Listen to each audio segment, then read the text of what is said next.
Cat hair. Sorry. How's it going, guys?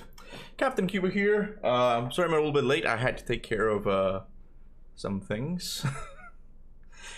Let's just say that eating that pizza on my birthday was not the best idea. Okay, I'm just here to reiterate what we already know. That pizza, I'm never doing that challenge again. But how's it going, guys? Captain Kuba here, and welcome, because today we got a special day. It's one of those days that Geoff Keighley graces us with his presence and shows us a couple of world premieres so that we can either be like, this was a piece of crap, or this is amazing, I can't wait to play this in the upcoming years, it's gonna be awesome. Sorry, my voice, I can hear myself on my phone. But it's Gamescom, and I heard that there's gonna be some world premieres. Now, what is gonna be shown here, I have no idea. I'll flat out tell you that I'm not expecting anything big God of War related, not even like small, you know, as the current rumor is that there is a 2D God of War game. I'm not expecting that. So that's that. But before I get started, I do want to make a bit of an announcement, or like, I guess just like bring attention to this, because I've decided that I'm not gonna have ads on my reactions to to these shows, because YouTube has gotten greedy, and they just, even though like I have it to schedule for only 30 minutes, they just put in more. I just know they do, right? So all of these reactions to like live streamings, all of the reactions to the game shows from now on will be, well, as they're live, they're gonna be without monetization. They will not be monetized, okay? And I do want to thank all of my members for that, because they kind of pay for it in a bit. Like they're like the ones who are supporting it, so I don't have to have ads playing live all the time. So I want to give a big thanks to the members for doing that, and of course the Patreon people as well. So thank them, because you won't be getting any ads. You'll be able to watch the show uninterrupted. If you do get an ad, let me know, because I have to make a few phone calls or write a few emails. Not that YouTube's gonna listen to me, right? Because like right now, currently, there's no monetization. You can still send super chats, but you will not be getting ads, okay? So have the members to thank for that. They are awesome, and it's all thanks to them. But yeah, it's Gamescom. You know, it's like finally we got something else to look forward to. What are you guys most excited for? Let me read the chat while you guys answer that. So we got a couple people here. No more than a couple. We got 89 people. We got Emizia Core, Young Wapo, Anime, Regin, Hung Like BDP. I like how you just changed your name to Hung. You're Diane. You're Blood Diane. You'll always be Blood Diane. But I guess you want to subconsciously keep telling people that you're hung. You're like just Hung Like BDP. Like it's just, I see what you're saying, but it's okay. I'll call you Hung from now on. How about that? Do me 4736 Marty XTV.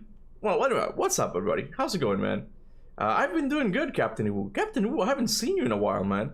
I've been doing good. I don't know if you saw the video I uploaded a couple minutes ago, but my wife got me the coolest gift she could have possibly gotten. Let me see if I can get rid of these ads. Hold on a second.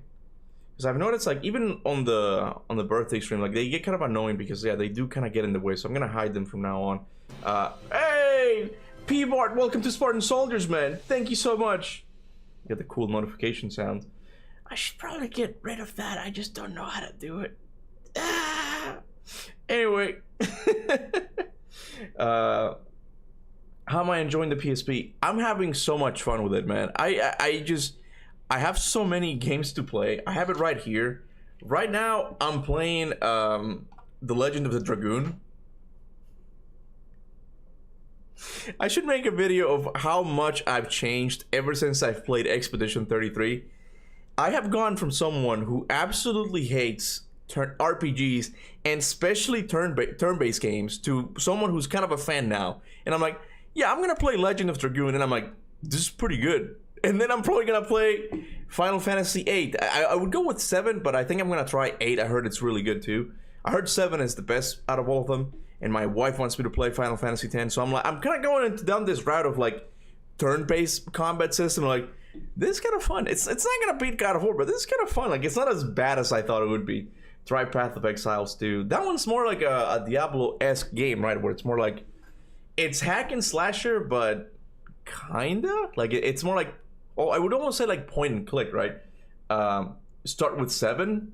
People tell me that 7 is the best one.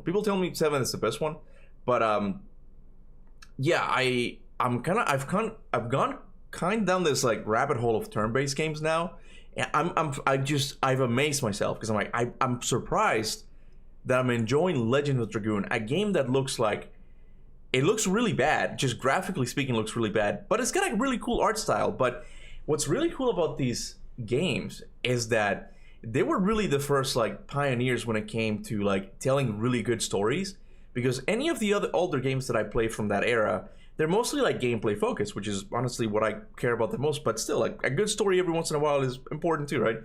And like they have this ways of doing like cinematics, right? Like it looks rough these days, but I'm like, these were the people who were like pioneering the push for storytelling in video games, right? And it's so interesting that I'm like, I get drawn into these like stories now. Expedition 33 has been just, I'm telling you, it is up there like up there with God of War in terms of how influential it has been in my life. With God of War, I just wanted to play action games after that. Nothing else. Racing games, fighting games, none of that. Just action games. With Expedition 33, I'm like, bro, I want to try out all of these turn-based games. I want to try them all of the famous ones, right? So I started with Legend of Dragoon. I'm having a ton of fun, and I want to get to Final Fantasy 7, 8, because I have them all on the PSP. The previous guy had them in there. So I want to try all those, and of course I want to end it probably with Final Fantasy 10, but I'm amazed at how much I've grown as a person, as a gamer, I guess. Like, I'm trying turn-based games, and I'm having fun with them. But yeah. Well, let's read chat. Now, True Gamer, we're getting a sequel to Expedition 33. I think well, I don't know. I don't know if they're gonna go down the Final Fantasy route, where it's like they just take because the name of the game is Clair Obscure's Expedition 33, right? So it could be, the next game could be Clair Obscure something else, not really Expedition. It might not even be in the same universe, because that's the thing about Final Fantasy games, is that they even though it says like Final Fantasy 10, 8, and it's numbered, they don't really follow the same story. They're always a unique story. So they might I forgot, Kepler? Who's the people who made Expedition 33? I forgot.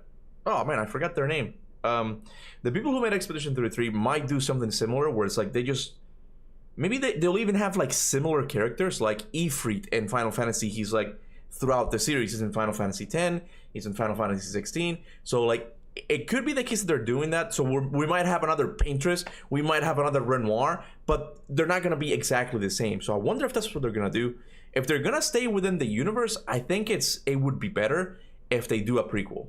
Just a prequel. Give us like a Expedition Zero game with Verso and Simon, all of this crew. That would be awesome, I think, because then we can probably get more. We can explore more like the story of the writers and how they're involved in all this stuff.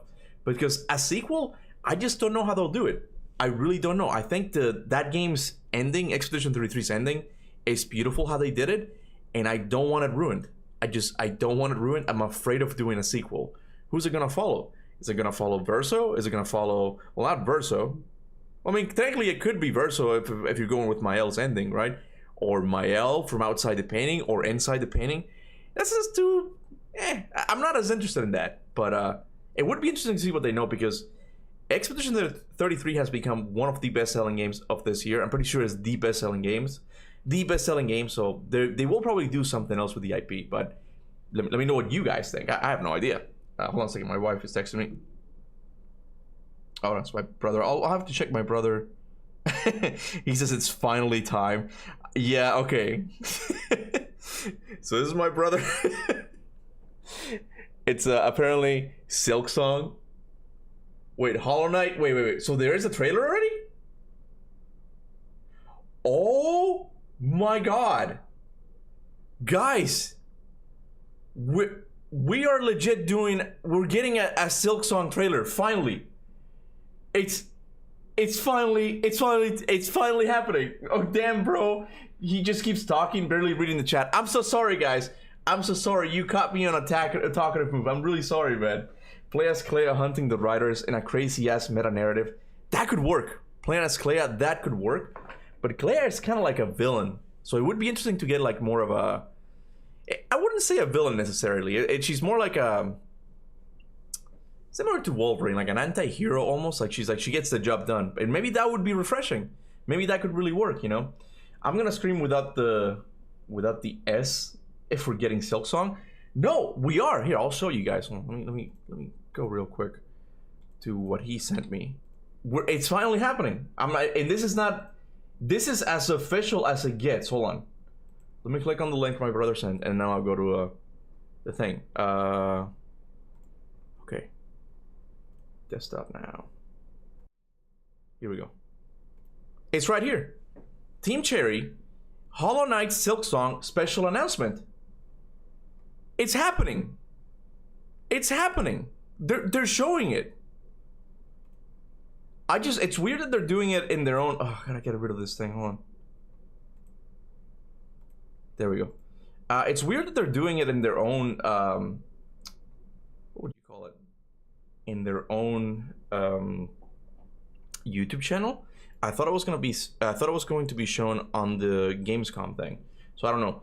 Please watch the new Phantom Blade Zero video. They released new gameplay video. Did they really? Just recently? I didn't even know about that. There's a gameplay of Yote. Did you see it? I saw the PlayStation State of Play that they did about a month ago. I reacted to it.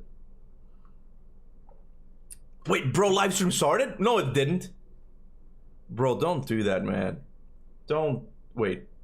Did it? Hold on a second. I have it right here, but it says it starts at 12. But I'm pretty sure it's 12:30. I did the math. So I'll check that out. Yes, 4-minute Phantom Blade. When did they show that? Yo, Kuba, RMB, you had predicted Brock's death. Do Sindri can develop, but you thought Thor was gonna kill Brock, not Odin? I don't even remember this prediction, to be honest with you, man. By the way, have your expectations as low as it gets for safety. Yeah, no, I'm not really. If you're saying something about God of War, like, I'm not really expecting anything to be announced here. I did hear rumors that PlayStation's gonna have their own state of play at the end of September, so I have no idea if there's any validity to that. But there is something interesting that I just now became aware of. There's a new rumor, or I guess theory, going around that Santa Monica is making a new Jak and Daxter game. Have you guys heard about this? So this all started with hold on a second. This all started with, of course, Reddit, like a Reddit post by this guy called The Gaming Leaks and Rumors, and he says, a few months ago, Jason Schreier revealed that Santa Monica's new project isn't a new IP or sci-fi, but a new game for an old IP that feels fresh. Cory Barlog, on his now deleted Twitter/X account, joked that he's making The Last of Us, but with Jak and Daxter instead of the tweets. Wait, The Last of Us, but with Jak and Daxter instead. The tweet is from 2021. I know Cory loves to joke around and troll people, but I don't know, man. Sometimes I feel like he disguises real stuff as a joke. So that's kind of weird. It is an interesting theory, because the previous one that people had is that it was going to maybe be an Atreus game, because technically that wouldn't be a new IP, or it would be a spin-off of God of War, right? But now they're claiming that the new IP that he's working on is Jak and Daxter, right? If you don't know, Jak and Daxter was probably one of the most popular PlayStation 2 series ever made. It was Crash Bandicoot put Naughty Dog on the map, but I feel like Jak and Daxter really solidified them as being like one of the best PlayStation studios ever had, right? And the first one was like a platformer, and the other ones took a darker turn. I remember, like, it got really dark in the second and third game. And ever since the PlayStation 2, the third one, well, they did have a Jak and Daxter Racing, I'm pretty sure. But after that, the series has gone dormant, right? There has not been anything else on it. Naughty Dog moved on to Uncharted and then The Last of Us, right? So it's interesting that the rumors, Jason Schreier did say that Santa Monica is working on something that isn't a new IP, but it's going to feel like one. And then you have that tweet of Cory Barlog from 2021 that apparently has been deleted ever since. Hold on a second, let me see if it's been deleted. Hold on. I don't know if there's a picture of it. Oh no, it's okay. Someone screenshotted it, so it's real. I don't know. Ask Neil. I'm making a Last of Us game only with Jak and Daxter as the main character.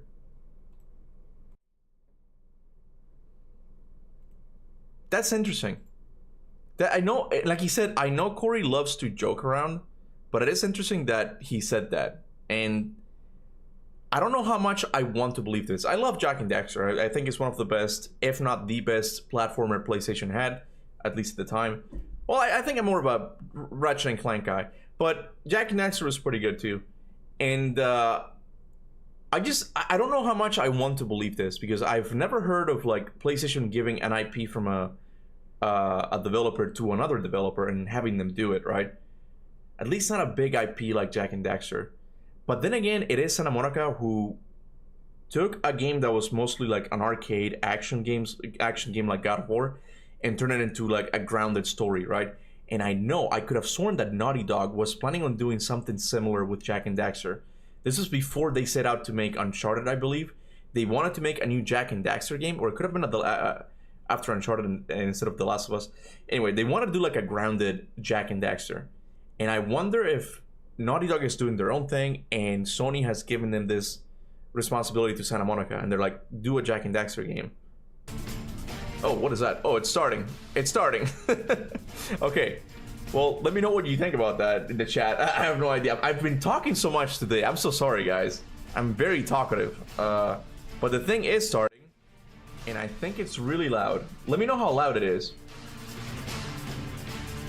Geoff Knightley started off... Oh, we got like 30 minutes. See, I knew it. It's the pre-show. Wait, pre-show in 30 minutes?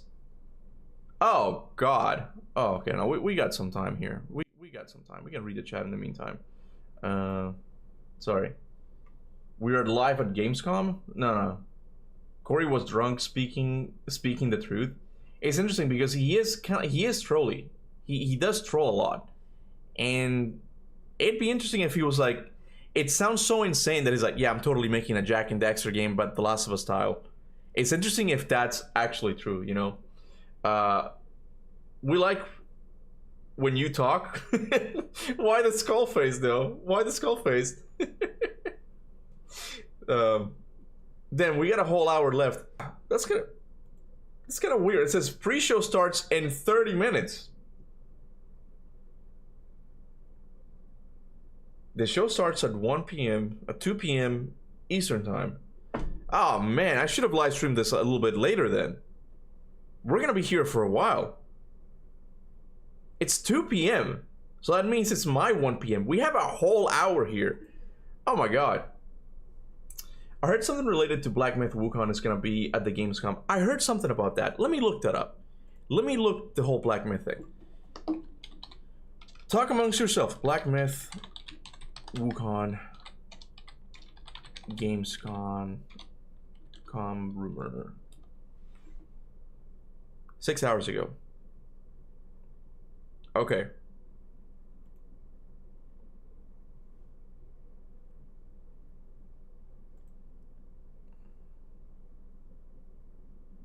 Well, wait a second. Oh, it might actually be true. Okay, so here we go. This is on Reddit once again, and it's from the Black Myth Wukong. It seems to be like the legit one, right? The Black Myth Wukong. I don't know if this is legit, to be honest with you. Yeah, welcome Xbox. We've been waiting for you. I can't tell. But it says, hi everyone, please feel free to discuss everything revealed at Gamescom in this mega thread. Dead in time, August 19th. Imagine if it's just an Xbox launch trailer. LMAO, please don't be. I want Havoc. Okay, I'm reading the comments now. It's just an Xbox trailer. I'm convinced it's just an Xbox trailer, but I'm hoping at least has a meaningful update that adds something to the game. DLC announcement at best. Okay, so I don't know what that is. So it seems like there is going to be something at Gamescom, but people are debating whether it's going to be an Xbox trailer or the DLC announcement. But I could have sworn they announced the Xbox thing again, right? What would be the point? What would be the point of doing it again? Like, they already did that. I think, and look, it's when did Black Myth Wukong came out? I should just be, you know, I'll just be on desktop so you guys can see what I'm doing. Black Myth Wukong release date 2024. That was a whole year ago. Exactly. I mean, one day off. I don't think it's insane. I don't think it's insane to expect a DLC for it. Yeah, well, a year ago, yeah. Black Myth lost to Astrobot. Yeah, I still don't know how that happened. No shade thrown at Astrobot here, okay? I kind of liked it. I thought it just got a little bit repetitive at the end. It's not the best platform that PlayStation has ever had. It's pretty good, and it was like gameplay focused. But I still think Black Myth was the better game. But anyway, yeah, it was a whole year ago, and I thought we'd be getting like information about the... I kind of want to see something. This one I can't show you guys. Hold on. Because I am still kind of in talks with the Black Myth people over an email. They still send me things every once in a while, man, and I don't know why. Like, they really love me. I don't know why. I'm thinking, hold on.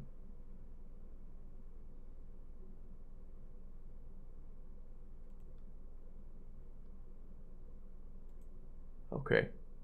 Hey, that's okay. I haven't received an email from them. I can't. Even if I had, I couldn't show you. Okay. Even if I had, I couldn't show you. Let me get rid of that email. Actually, I'm just gonna boop, get that out of here. But every once in a while, they send me stuff, right? And I was curious if they'll be like, "Hey, so there's gonna be this thing," but no, they didn't say anything like that. I expect some live action and elephant poop. Nothing big. What? What are they talking? What are you talking about? I mean, Ragnarok was out for a little over a year and got a DLC. Well, it was an even longer stretch of time, I think, with Lies of P. I forgot when Lies of P came out, but the DLC came out a couple of years after, right? So I think it's possible that we might get a DLC. It's long overdue, and I think if we do get one, it's going to be... I forgot the name of the character. It's like the crane dude. There's this weird scene in Black Myth Wukong. Here, I'll show you guys. I'll show you. Black Myth, Crane and Mortal, yeah.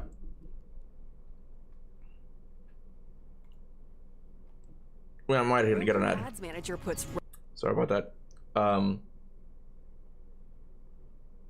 think it should be... Come on, 2 ads? Come on, YouTube. This is what I'm talking about. They just force you not to watch 2 ads, man. Let me see the Gamescom. It's fine. Everything is fine. So... I should have the chat on my phone now, but then again, I'm just gonna lose battery like crazy.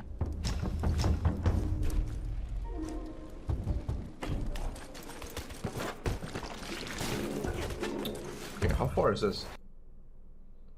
Yeah, so you first fight the this weird hand dude. Let's see.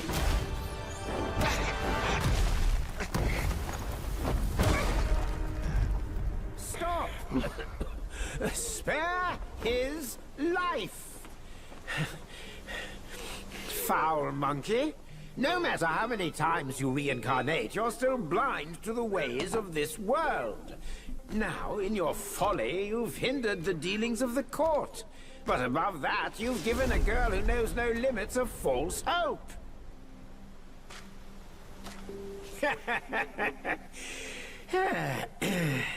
I shall transform her into a mighty golden pill and keep it safe for you. Think about her, won't you? Should you feel like stirring trouble in your next life? This is what I'm talking about. Like that was just a weird scene for me. Like when I saw that, I'm like, what is that about? And she talks about like converting like the girl from one of the spider girls into a pill. Because in the Black Myth story that happens a lot where they get turned into pills, like, or like there's a lot of like medicine that just takes the forms of pill, which is I thought was kind of weird, right? But I feel like if there's going to be a DLC, it's going to be about that. And I'm forgetting the guy, the other god named Nesta or something that has the wheels on his feet.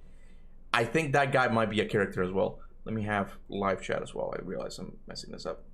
Anyway, oh, they were supposed to bring Elephant Boss for DLC, but don't want to disrespect another elephant god of India, so they got the boss. Really?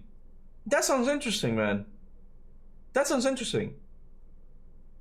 I mean, yeah, Nesha. Sorry, I don't know how to pronounce it, but yeah, he's also shown in one of the cutscenes of the game. So I don't know. Again, I don't know if it's going to be a prequel or a sequel. I'm just interested in it. Wukong was a really fun game. People called it like a bus rush simulator, but I had a ton of fun with that game. I don't know. And apparently the Nesha, I'm not pronouncing that well, got a movie recently, and it's really good. I heard it's really good.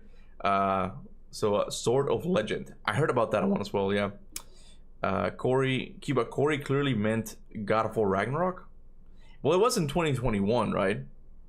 I don't know. He could change the elephant with a mammoth, right? I don't know, man. That's kind of the thing. As someone who's... I used to call myself an atheist, but I think right now, and I know to religious people this doesn't really make much of a difference, right? But it does to people who are non-believers, right? I feel like I find myself more on the agnostic side, where it's like, I don't really know what's at the end. Like, I think it's very premature to be like, I think there's nothing at the end. Nothing, right? But it's like, I'm almost sure that it's like, no one really knows what's at the end. I'm convinced of that. So anyway, as someone who doesn't really take any, like, specific, like, inclination towards a religion, I'm like, oh, man, it's so sad that there's still... Not sad. It's frustrating that it's like there's so many of these like cool stories, right, that you can't really do much about because there's still people who believed in them, right? And it's like, it's a shame. We could really do some stuff. I love it when they take these stories and in my mind they're still respectful to it, but it's like they're like, oh, what if we do like this other side to it, right? And it's just interesting. For example, John Milton's Paradise Lost. That is pretty much Bible fan fiction, and I love it. I watched like the story summary, and I thought it was the greatest thing ever. Like, this is awesome. You get the story of creation from the perspective of the devil. Amazing. So if we could do stuff like that for all of these like Hindu mythology, Buddhism, things that people still worship, that would be great. But I think it's still too problematic. People would find that kind of, angry. Connery, he doesn't know what is Connery. Please read my Facebook messages, you maniac. I read it. You told me not to use. You might actually get. Okay, hold on. Stop using Chrome during streams. Use Brave for everyone's sake. You might actually get one during Gamescom stream too. So switch to Brave now. All right, I'm switching. I'm sorry, honey. I was in the middle of talking and reading the chat, but I'll do it. Hold on a second. I'm on Big Face, so I can do the transfer smoothly. Here, we'll get rid of everything here. Just feels wrong. Feels wrong. Okay. Like, even Brave. I like it, but I'm a Chrome boy. Let them spy on me. Let's see.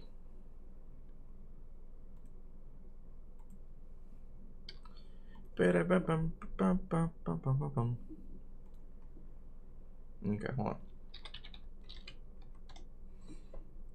So it should start, at least the pre-show should start in about 10 minutes.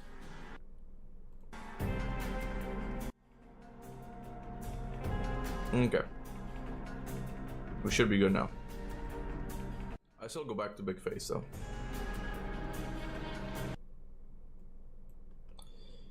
And let me read the chat here. Okay. Chrome is the best browser though. Exactly, man.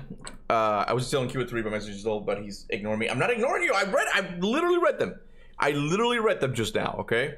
Hello all. Is Gamescom an event to announce any new games? Yes, Yashinda. Yes, it is. They will announce new games. Will they be amazing? I have no idea, man. But they will announce some stuff. Raggy will get another DLC all about Atreus, trust me. I don't know. I mean, I find it kind of odd for them to be releasing another God of War Ragnarok DLC in 2025.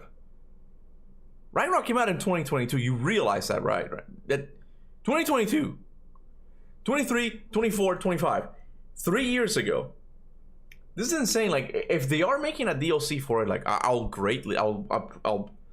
gratefully take it and play it, of course, right? But it kind of shows the problem with like AAA games, where it's like they've gotten too big, way too ambitious, too much of like, oh, we need to get like this rock to look this good, right? We need to stop doing that and they need to start making shorter games, right? So I'm much more of the opinion that they should do, if the 2D God of War games rumors are true, I would be so happy with that. I think that would be awesome.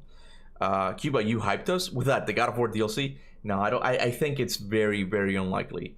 If it's anything God of War related, we're gonna see it at the other rumored PlayStation State of Play, right? But not here, not in Gamescom. No, that's not happening.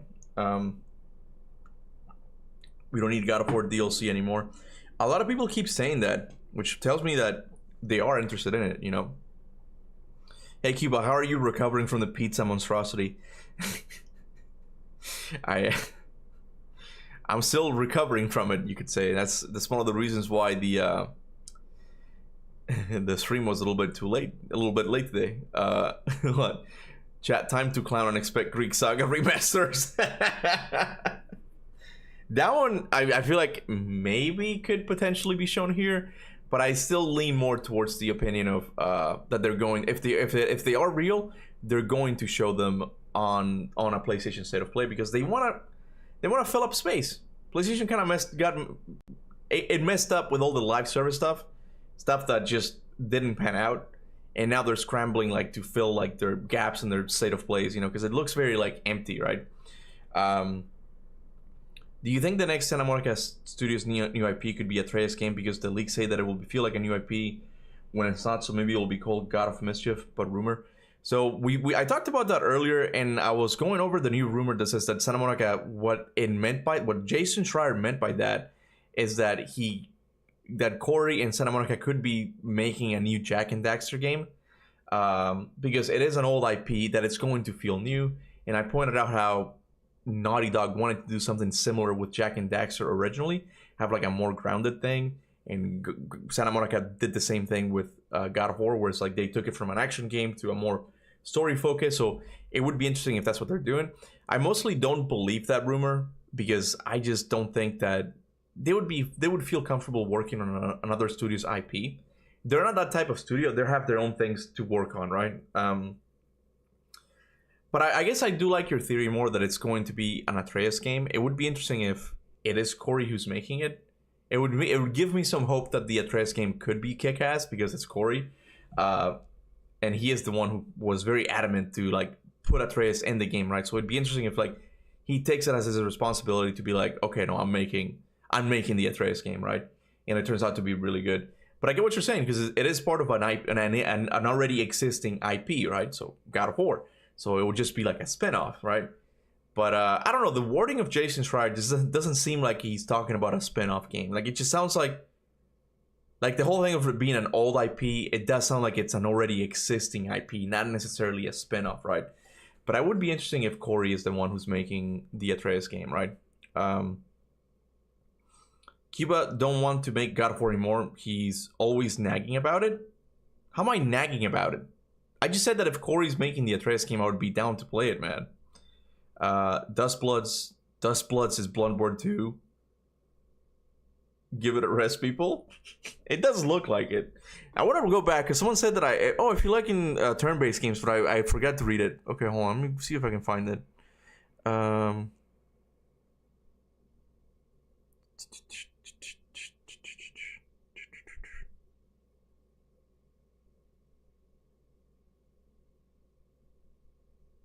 I can't find that comment now. Someone mentioned that. It's like, if you like turn-based games, and I didn't read the rest. Did you see the game called Swords of Legends trailer? I haven't seen it yet. Is there any gameplay shown in that? Hold on, let me see. Swords of Legend? I heard really good things about it, but I'm someone who's just kind of getting tired of CGI trailers. Swords of Legends.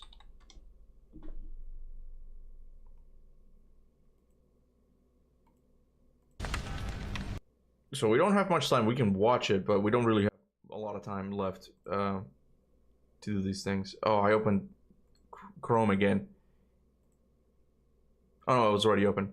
So here we go. This is Swords of Legend. Let me know if the audio is okay, by the way.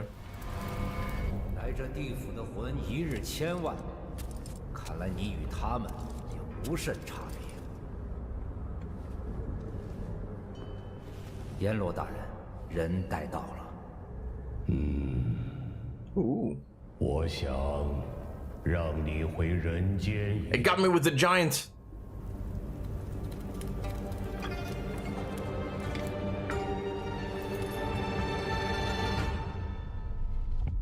Oh, is there actual gameplay? 鸟飞返乡，虎死守丘。迷了路的魂，你要收他们回来。 Oh shit! 啊，你就是新晋皇权司判大人。老夫城隍吃了这么多年的官家，敢说你生死簿上的这几位可都不好惹呀。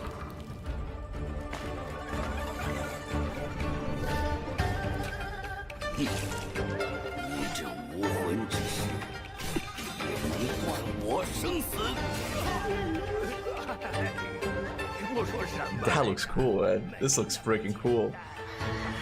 莫言猎魂教满 But 地 I'm kind of like, 的法器， I just wish it wasn't like a Souls-like. It seems to be another Souls-like.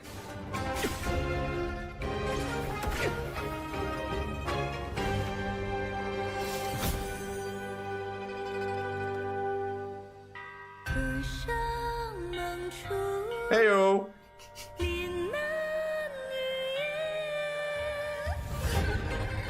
Oh my.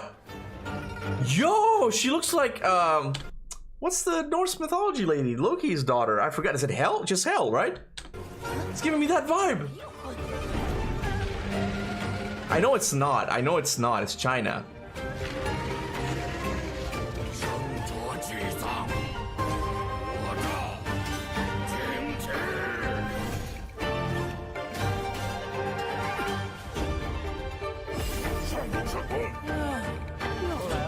Bro, it is. Oh, wow. Okay, that was cool. That was kind of cool. He jumped off the guy's weapon.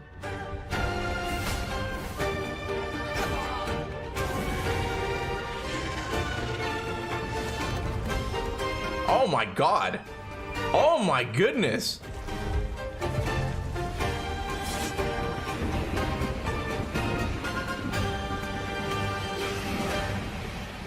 Oh, that looks pretty good, man. That looks pretty good. Like, I'm still not sure if it's going to be Souls-like. 未知生，焉知死？哎，老娘，要是能重活一次，你想做什么？我想多吃点草。大人，你呢？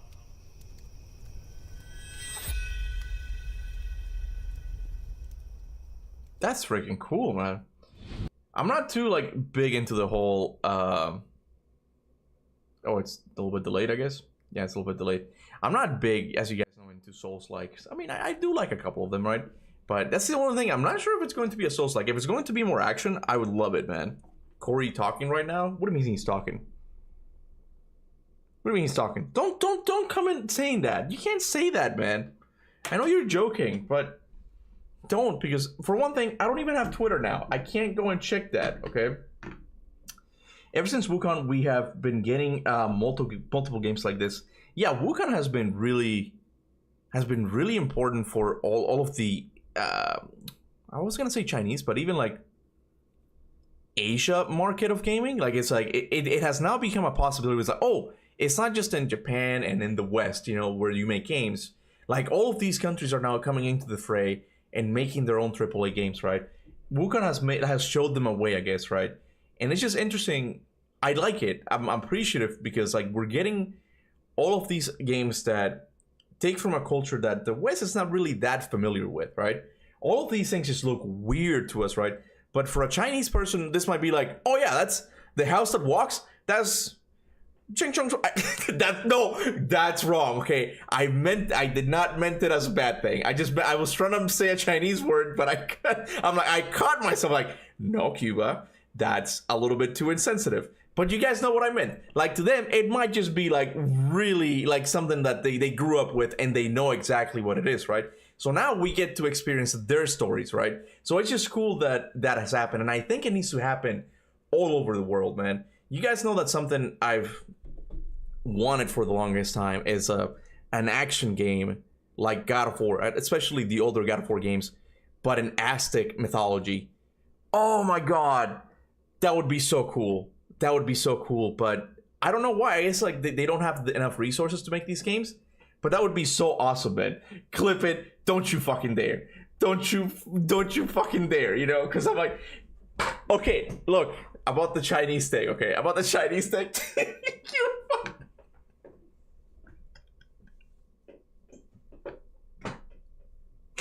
Look, there are certain languages that when you try to recreate them, just comes off as a lot more offensive than other ones, right? If I were to say like, oh yeah, I want to make, I wish there was a German game, okay, that takes from their culture, and yeah, there's this character, and to us it's completely unknown, but to a German it could be unverstugen, right? That doesn't sound nearly as racist as me trying to, and that's not really a word, or it might be, I have no idea. I might have picked that up something, okay? That doesn't sound nearly as racist as me trying to do a Chinese one, but I forgot that you just couldn't do it, man. You couldn't do it, man. Bro, will there still be any God of War announcement in this? I doubt it. I really doubt it, man. Say something cool about Chinese quickly. Okay, no, all you have to do is... Bro said Qing. I was trying to say like Qing Shui or something, like, because I played Black Myth on Chinese, right? So I kind of know some words. I picked up some sounds, I guess, but to me it's completely unknown, you know? Oh yeah, Das Adolf. Should I have said that? I don't know if I should have said the A word. YouTube is so sensitive, man. Man, I have German and I don't even, wait. I don't even dare. Don't even dare.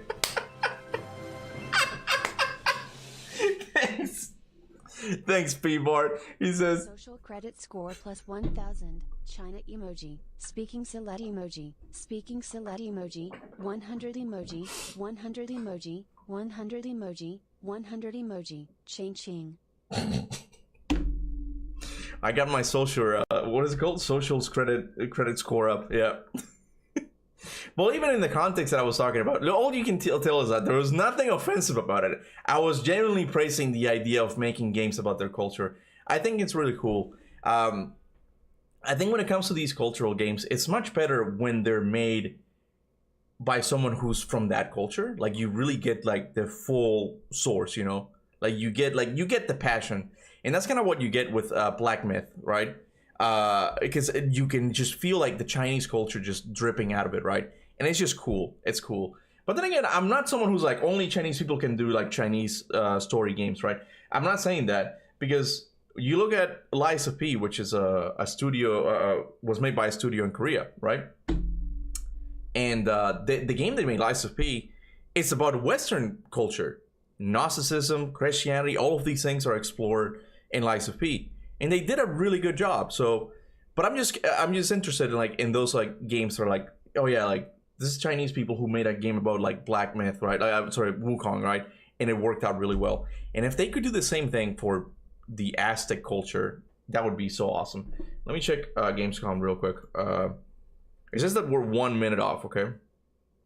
Bing Bing Cheng. What is it? What is the John Cena? The thing John Cena said? I forgot what. John Cena speaking Chinese. Hold on. I thought this was...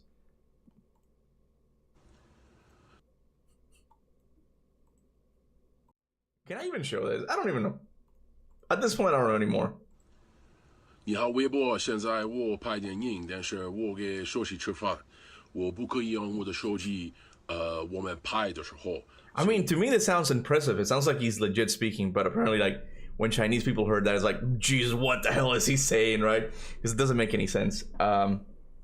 Hey, Captain Uncle, how are your knees holding up? My knees are fine, okay? It was that pizza that I shall never eat again. That was horrible, man.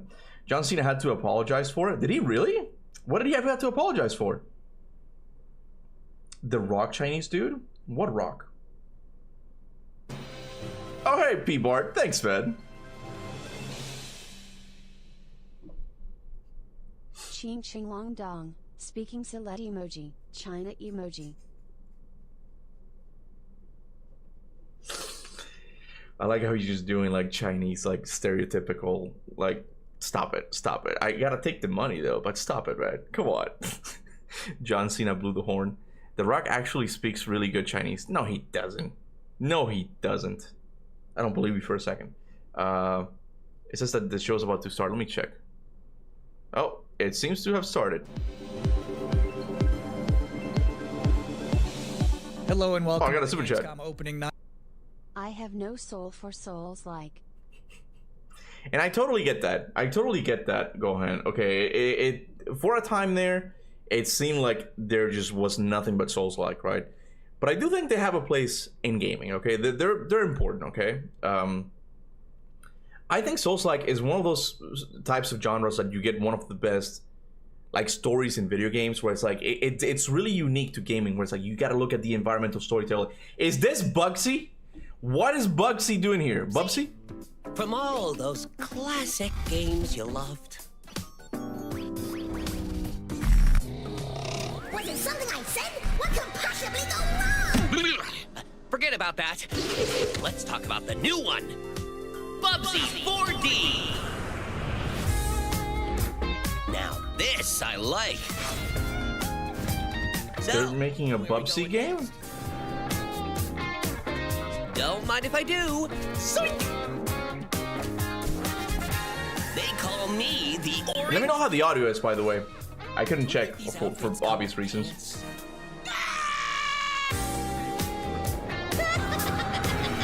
You know I've only got one brain cell, right? And it's working overtime on this baby.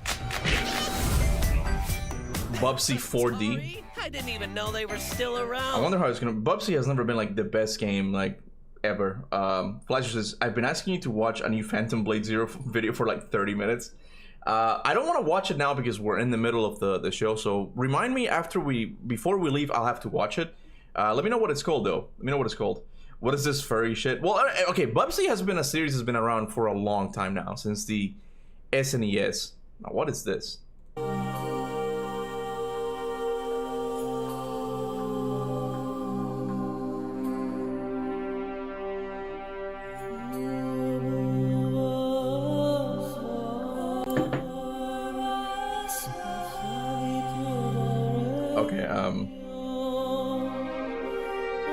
You guys can watch it. I'm not really interested in this one, to be honest with you. It seems maybe like a strategy game, which is weird because one of my childhood game was StarCraft. Like, it was a full-on like RTS, and I loved it.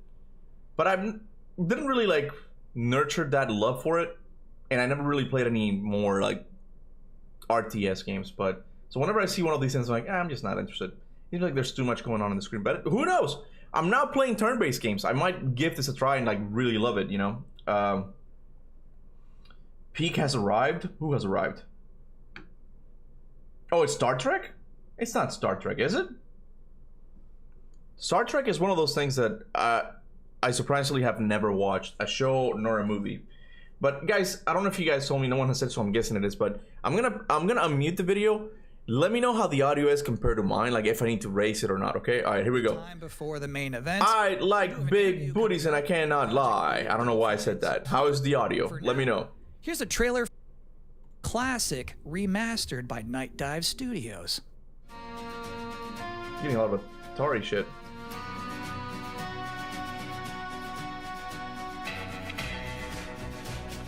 Yeah, my mic, it's not my mic, like the audio, I think it's audio docking or something. My wife put it on. It does lower it whenever I speak, yeah.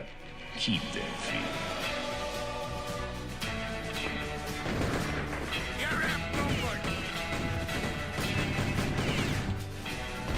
What was he shooting at right just there? Did you see that? You see, where the hell is he shooting at? Bro, who's playing this? IGN?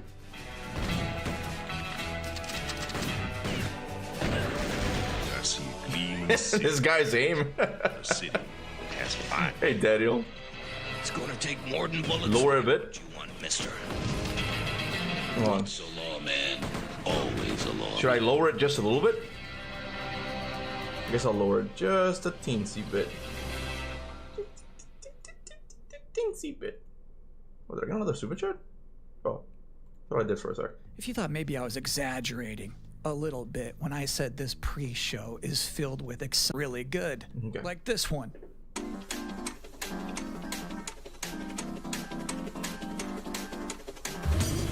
Journalist aim. Exactly, man. He was shooting at literally nothing. Bro, what is this?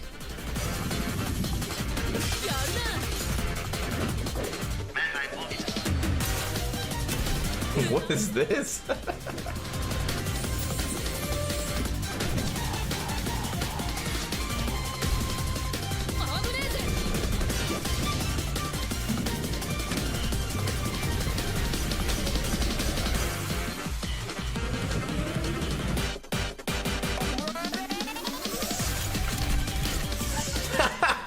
It's a Gundam.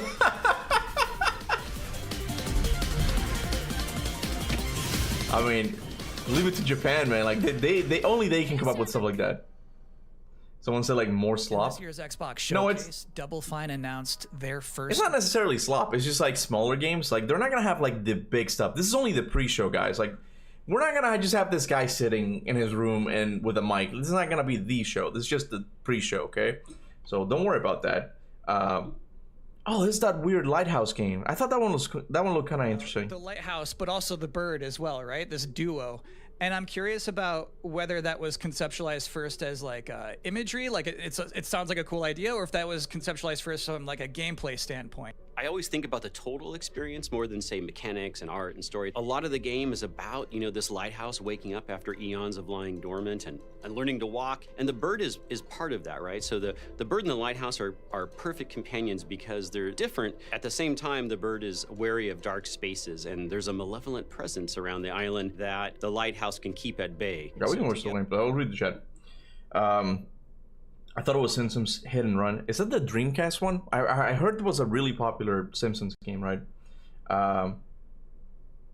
Something I don't like equals slop. That's true. That kind of tends to be the case, you know? But I guess after my journey into the turn-based space, like I feel like I'm a little bit more open towards things that I don't initially like. Like, I don't know. Turn-based games is something that I never thought I would find enjoyable. And here I am just playing Legend of Dragoon.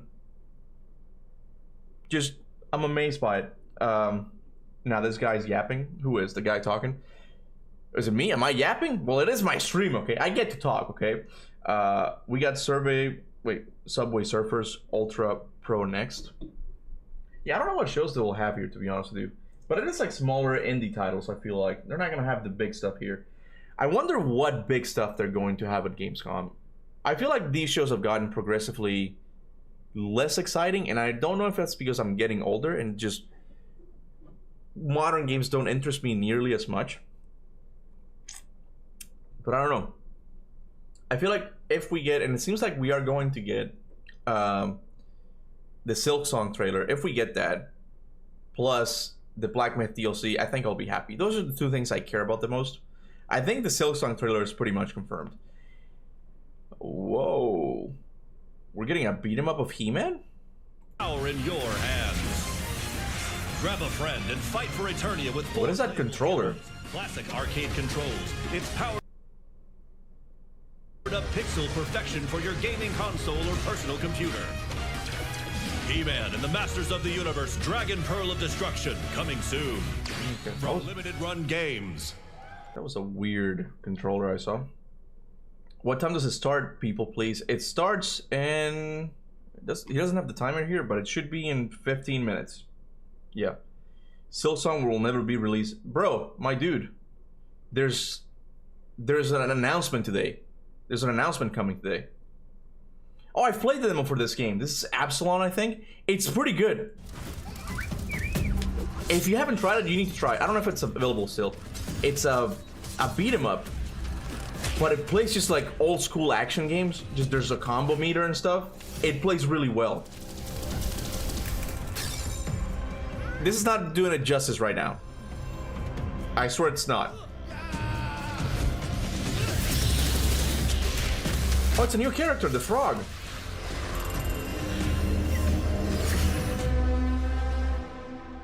I don't know if I'll buy it like day one. October 9th. That's a release reveal. Oh, yeah, it didn't have a release date. Okay. That was old Sega Genesis controller, maybe? It kind of looked like it. Hold on.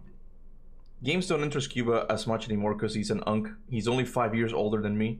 Don't say it like that, man. Don't say it like that. Like, it's just thinking about the fact that in 10 years I'm going to be 40 just gives me existential anxiety. This looks cool. What is this? Weld these things on?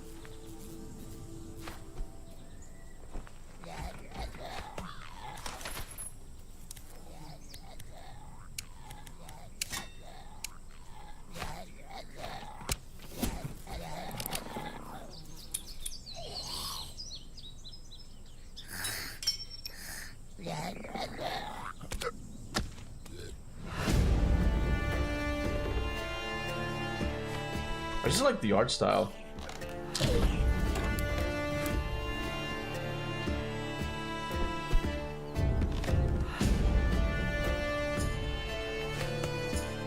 I mean, absolute win on the art style, that's for sure. But will I buy it? I probably, I don't know. We'll see. It seems like it's one zombie, just him and the other zombie. That's interesting. I don't know what's going on. I have seen this. 2D zombie game looks interesting. I might get it. It just looks unique, just in the graphics and in the game itself. It just looks interesting. Indie walking sim in the big 25. Can we get indie fighting games? Well, we are getting a fighting game, the Marvel's Tokone or something. I forget what it was called. We are getting that, so that's a win on that. If you like fighting games, fighting games is something else that I used to be really into when I was a kid. Oh, what is this? Oh.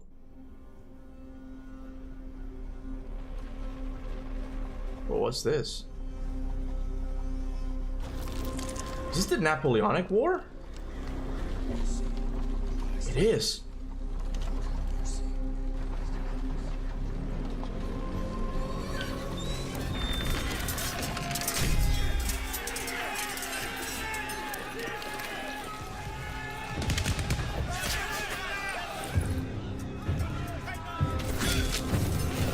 Man, he looks fucking cool. Look at that helmet.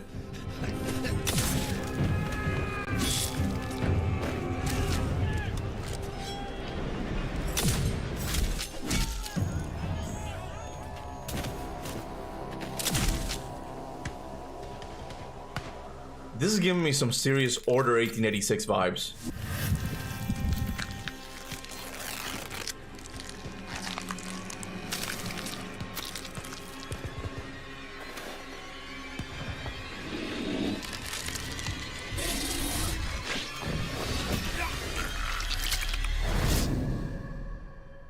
Show me some gameplay though. This looks cool. Setting wise looks really good.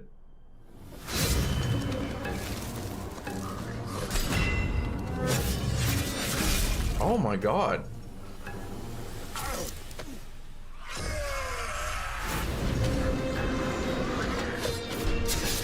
Bro, it's like BioShock. Are you serious? Oh my god. Please, I don't want this to be co-op. I want this to be single player. Please, this looks amazing. Bro, I love the art style so much. Valor Mortis. Yo, that looks sick. Sworn duty as pre-show host to make people. That looks absolutely crazy, okay? I love that. That looked amazing. Let them cook. It looks great, okay? I feel like the setting is really important in a game, and it got me. It gave me some really hardcore The Order 1886 vibes. And another plus side is that it's not a Souls-like. It's not a Souls-like. It's made by the people who made Ghost Runner, which I'm personally not a fan of. I played him and I'm like, I just don't like the whole like you gotta go super fast, you know. But this one seems to be more like a story game where it's like it's still actiony, right? But it's like more in the middle ground. It looks really good. I'm legit excited for this game shown in the pre-show. That looked really good. What if it's a live service? Oh God, bro. Okay, I hope it's not co-op. I hope it's not live service. Just single player. Just single player, please. That's all we need. It reminded me of BioShock. The arm thing, right? The arm thing is identical to BioShock. And I heard that the BioShock thing has the game has been delayed. Like there's some issues with the story, and they have to like rework it. I feel like with the BioShock 4 game, like we're having an issue similar to what Kojima, what Konami is having with Kojima and Metal Gear, where it's like, I don't know if you can make a BioShock game without Ken Levine. Ken Levine is doing his own thing. I think he's doing another BioShock-like game called Judah something, which looks really good. But I don't know how BioShock 4 itself is going to turn out. I'm a huge BioShock fan. I feel like if we're talking about like single-player first-person shooters, that's at the very top. I don't know if it's my favorite, but it's Doom. Probably Doom is my favorite, right? But a close second, I think it's BioShock, right? It says VR? No! Don't tell me that. Where did it say VR?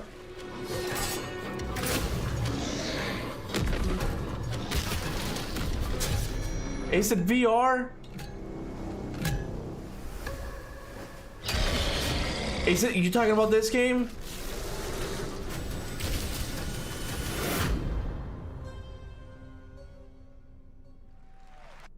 Where? What does it say VR?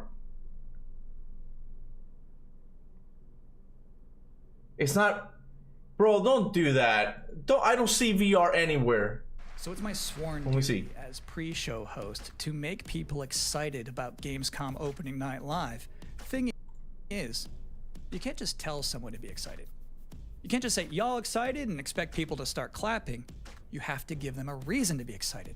So, here they are, the top 10 reasons to be excited for Gamescom opening night live. Oh, never mind. Okay, I thought I was gonna talk about it. You guys scared me, man, because that is like a huge turnoff for me. Like, if you tell me that this cool-looking game is actually VR, I'm just not as interested anymore. VR still needs to overcome the hurdle of having this image that it's not really serious gaming. It's something that Nintendo had to do in the 90s with the NES, right? Where it's like, oh, these are not just toys. This is like a gaming system, right? And VR is just not there yet. It still feels too gimmicky. You know, it just doesn't feel like it's the real thing, right? So when I saw that cool looking game and you guys told me that it was VR, I'm like, this is a turnoff. I might play it and I might find it cool, but it's a turnoff, you know? What a troll, man. VR was a bad investment. It's not necessarily a bad investment. This looks good. Just I like the 80s looking aesthetic. That looks really, oh, this is like Alien Isolation.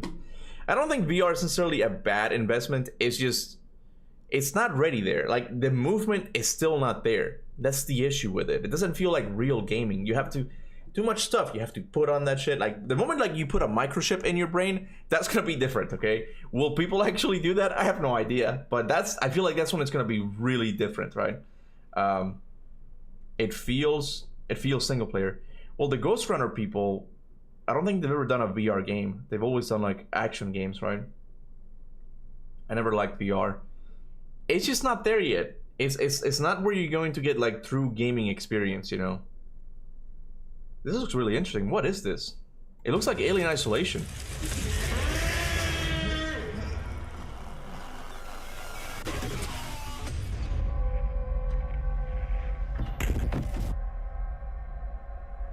Looks kind of cool. I feel like Alien Isolation, that is.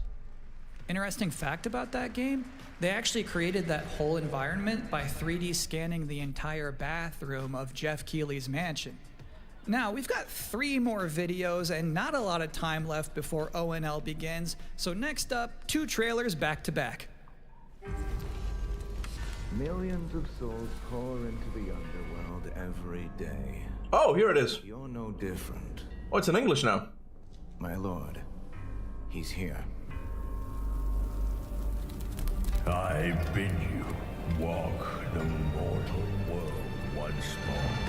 Also, he dies. I bought the MetaQuest 3 headset and I sold it 3 days later. Massive disappointment for me. What games did you play? Shall gather the souls that stray. I've watched over this city for ages, and every name in your scroll of death. Chronos the New Dawn. No, I've seen Chronos the New Dawn. That's one I'm excited for. I might get it day one. You can judge my fate. Why wrestle rogues when their artifacts can do what brute strength cannot? Wait, is there new footage here?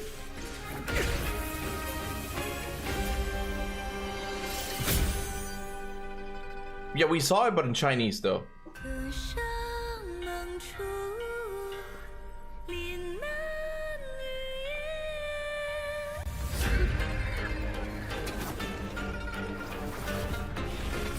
What? This was us.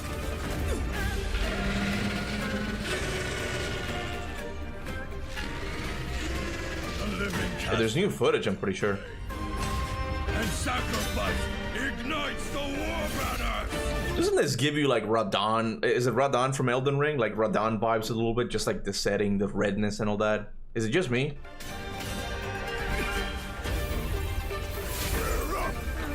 Here we go again.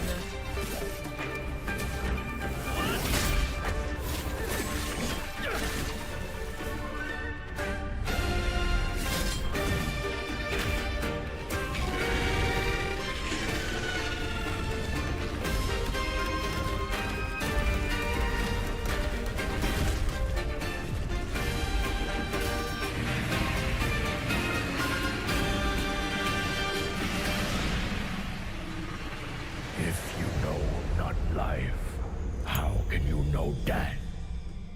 That's pretty good. Oh, Kuba, you're not ready for Radon Peak. I need to get into Elden Ring. I really do. I don't know why. I just never really finished it. But even when I was playing it on the birthday stream, I had fun. I'm like, this is just, the world is so beautiful. I guess it's just the difficulty and how long it is. Is it GTA?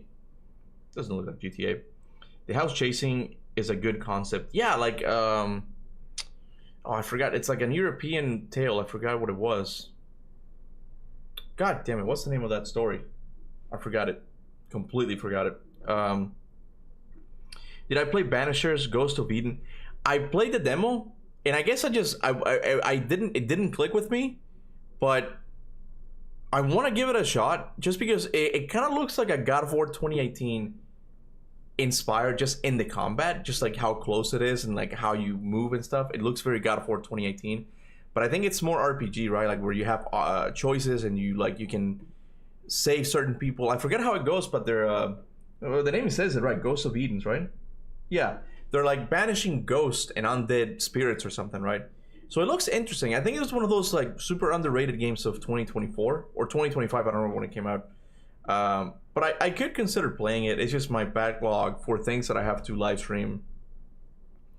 It's insane right now. I just don't have the time.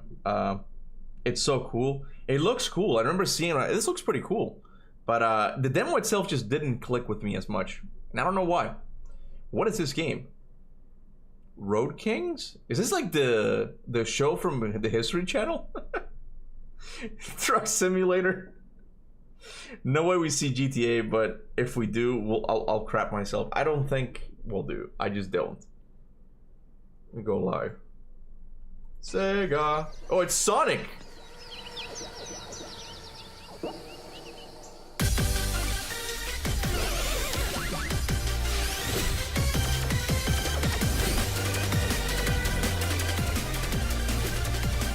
This is so loud.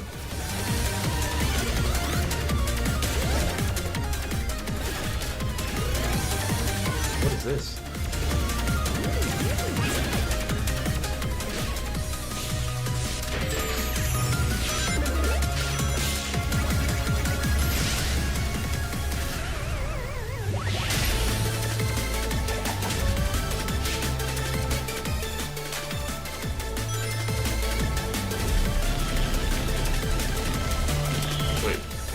world repack. I don't know why I have an alarm. I don't get it. I don't get what game. That concludes another 10 out. It is time for Gamescom. Well, here we go. It's time. Live 2025. Thanks for watching. I gotta try out Sonic Frontiers. I gotta try it. Yeah, I heard really good things about it. It was like an open world game, right? It's possible that the Sonic franchise is having a bit of a comeback, which is interesting. I never thought I would. Please welcome Jeff Knightley, host, the creator of the Game Awards, Jeff Keighley.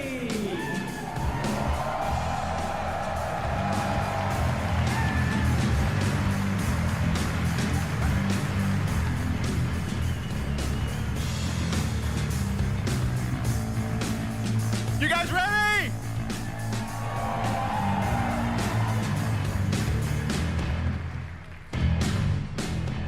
Guten Abend. Welcome to Gamescom. What's wrong with this voice? Can you get the switch? All right. This is opening night live. Hello, everybody, and this is the kickoff to the biggest games festival in the world right here in Cologne, Germany. We've got over 5... Has he had... I don't care about this, but has he had surgery done on him or something? He looks more puffy or something. He sounds different. And it's not because he was speaking German. He just looks different, and I can't tell why. Floor, which for the first time has more than 1,500 exhibitors. It turns out that E3 didn't die. It just moved right here to Germany. It's giving me like the Uncanny Valley thing. I don't know. It just looks weird. Jeff... Who's this guy, really? No matter where you are, just enlightened, maybe. As one global community to celebrate the art, creativity, and joy of games, from the boldest indies to the biggest blockbusters. Today, the game industry he's just getting old. More dynamic, clever ideas. To me, he looks different. I don't know why. There's something different. This summer, His cheeks. A co-op climbing game created by Aggro Crab and Landfall Games, stormed the charts on Steam. And right now, I can announce for the first time it has sold over 10 million copies to date. Congratulations to the team. It's pretty good. And there's also other fun ones, like you guys have probably played Date Everything, a wild dating sim where you can romance a treadmill or a curtain. It's on Steam right now. Check it out. It's sold an estimated 500,000 copies. And all these successes prove something important. Small teams with big ideas can change the industry. And that brings us to one game made by a handful of developers in Australia. For 6 years, Team Cherry has been crafting Hollow Knight Silksong. See? It's highly anticipated and Steam's most wish-listed game. Well, tonight, oh my God, I'll finally definitively tell you that Silksong is 100% actually launching this year. And behind me, show a trailer. My God. Some brand new Silksong gameplay, the first extended look since the last trailer in 2022. And starting tomorrow, you guys here at Gamescom can play a demo at the Nintendo and Xbox booths. Damn. There you go. Silksong is real.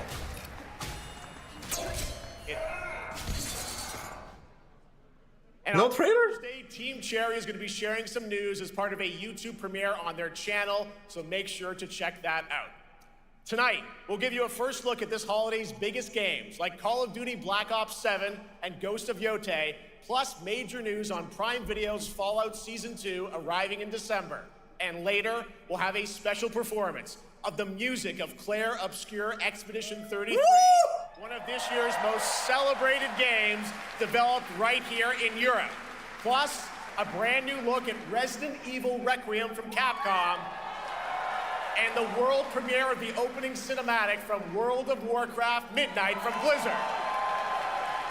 Now, as always, ONL is also about surprises, and we do have multiple brand new AAA game announcements and reveals over the next 2 hours, so stick around right until the end. 2 hours? This is our biggest opening night live we've ever done, so let's not waste another second. It all begins with this. World premiere. Give me something good.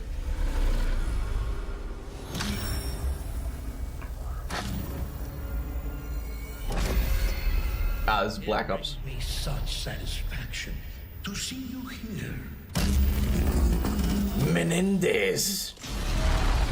A witness to my work.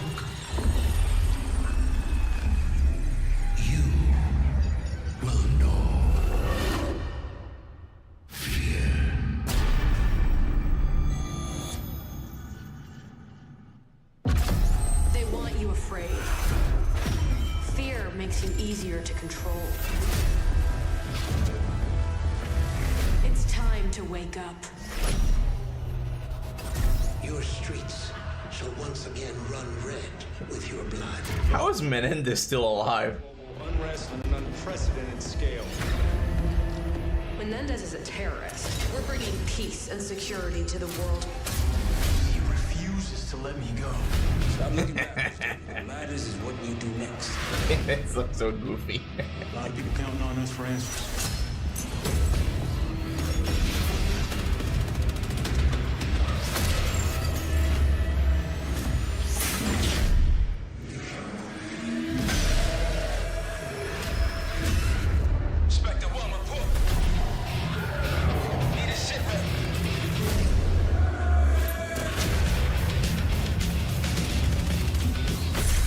This isn't real.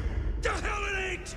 Black Ops is the Fast and Furious franchise. Honestly, it just, I don't know.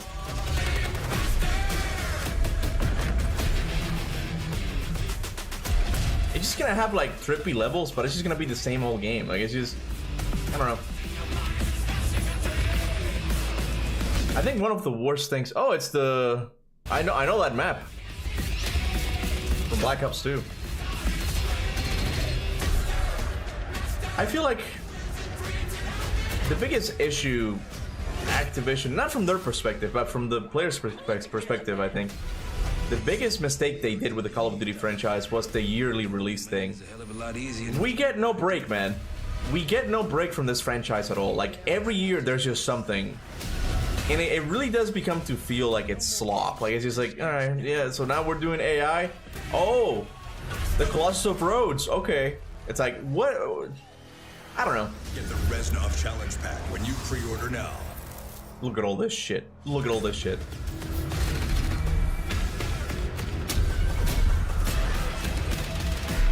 I mean, they're gonna lose to Battlefield. Is it, what is it? The new Battlefield? I forgot what it was. They're gonna lose this year to it, and they deserve it. You know, they deserve it, man. Arcade as well, and it looks like we also have an official date. Call of Duty Black Ops 7 releases on November 14th.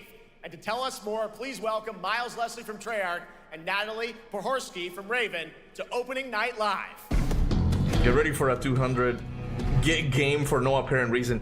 Yeah, and because look, they can't stray too far from like their formula, because like it kind of breaks it if they do, right? So it's gonna have trippy levels with bridges going up walls and cars flying and stuff, but it's gonna be the same game. Like it's just, I don't know. On the reveal, welcome Miles and Natalie to Opening Night Live. Thanks for having us. We're very excited to finally talk about this game. Yeah, excited. Let's get into it. All right, well, Call of Duty will outlive us all.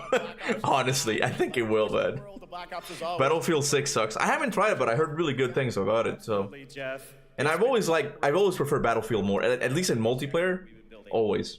Black Ops 7's got a bold vision of the future. We're diving into 2035, and it's a future that feels real, just out of reach, but it's twisted in only the ways Black Ops could.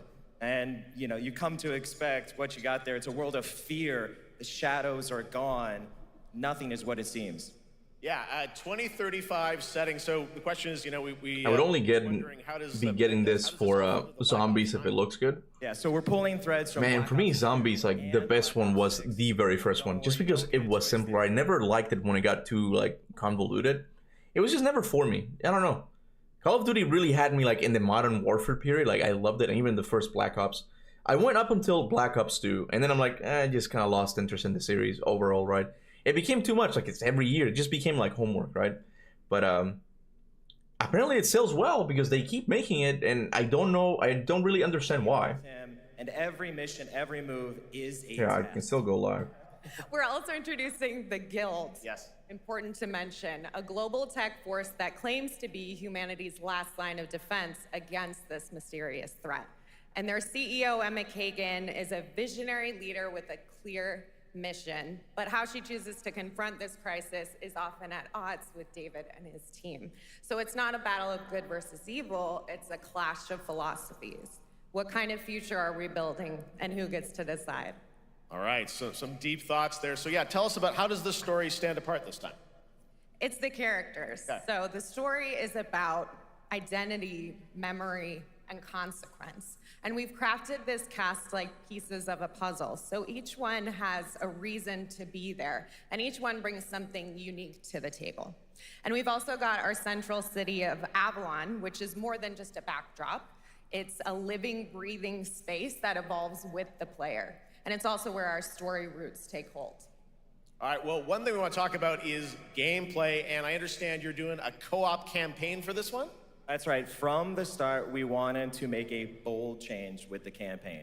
Black Ops 7 can be played solo or up to 4 players. It's a shared experience, and every mission has been handcrafted for variety. Tone, pacing, gameplay location. You're going to be running on the rooftops of Japan, exploring the Mediterranean coast, and then diving deep into the human psyche. Nobody plays these games for the story. There was a time that, at least I did. I really did enjoy them. Gameplay focus. Like, they weren't like amazing stories or anything like that, but they were like pretty good like action games, right? Yes, we are. Black Ops 7 is all about innovation across the entire game, and not just in gameplay, but in how we tell stories, how we connect players, and how we build worlds. And this is just the beginning. There's more to come at Call of Duty Next, including multiplayer and zombies. But for now, we hope you guys are excited to step into something new and experience something truly unforgettable. Amazing. All right, Call of Duty Black Ops 7, thanks so much, guys. And now, here's a behind-the-scenes look from the rest of the Call of Duty development team. Thanks, guys. Black Ops 7 brings an all-new way to play the Call of Duty campaign. This time, you're not going in alone. You have the option this year to play solo or up to 4-player co-op start to finish. You can bring your friends, you can make some new ones, and there's a whole bunch of adventure even after the story. For solo players, we really make sure that they can engage in the campaign the way they want to and feel like they're truly playing a Black Ops story. What's going to be fun is having each player in your squad gravitate towards their own play style and then really playing it off of each other. We've crafted this as an inherently social mode that features the amazing linear Call of Duty missions that our community loves. Mission variety is at the core of the Black Ops 7 campaign. The pacing shifts between high-intensity combat, stealth-driven objectives, and deeply psychological sequences that challenge your perception of reality. Avalon serves as the narrative's anchor throughout, but the campaign stretches far beyond its borders, both geographically. I'm sorry, I kind of zoned out there for a second. I'm just kind of okay. It's dynamic and full of opportunities to explore, experiment, and experience the like I said, documentary stuff. Well, I feel like Gamescom usually has like this style, like they do more of these things. The end game. It's a proving ground to put everything you've mastered throughout the campaign to the test. The end game is a brand new They just make it turn-based. You can make it turn-based, yeah. Expedition 33, baby. Adapt under pressure and break the rules of what you thought a campaign. Oh, there's zombies right there. Each run is a new step in your power journey as you wield personalized abilities and face unexpected challenges. And here, all of Avalon opens up.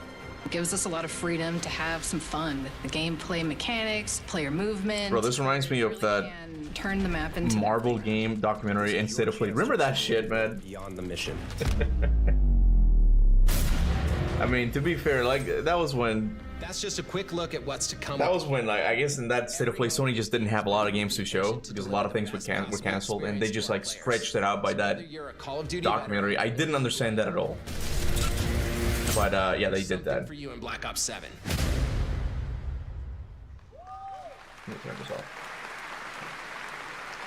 All right, for much more on Call of Duty Black Ops 7, make sure to watch the full-length Black Ops 7 Direct and tune into Call of Duty Next on September 30th. Still to come, we'll have news on Fallout Season 2 and the announcement of a brand new game from adventure game legend Ron Gilbert. I grew up playing his games, and I can't wait to show you his next unexpected creation a little bit later. All right, who's ready for our first brand new game announcement of the night? Go for it. I figured you'd feel that way. Well, to do the honors, please welcome back to ONL, one of the most respected and recognizable hosts in esports, She's my co-host, Shocks.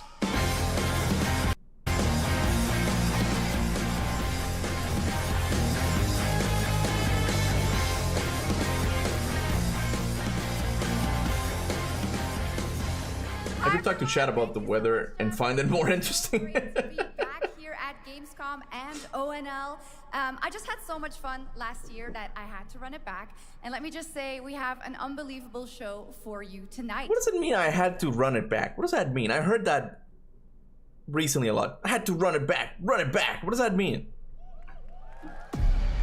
Our gods have forsaken us for fear of the coming darkness consumes all but you, lamp bearer. Something it's co-op. Within you, something ancient,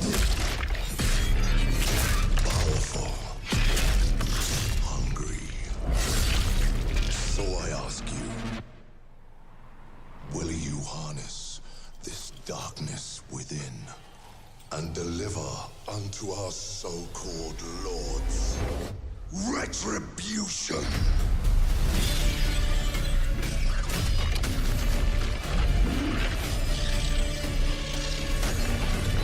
Oh, it's Lords of the Fallen too? Someone said that in the chat.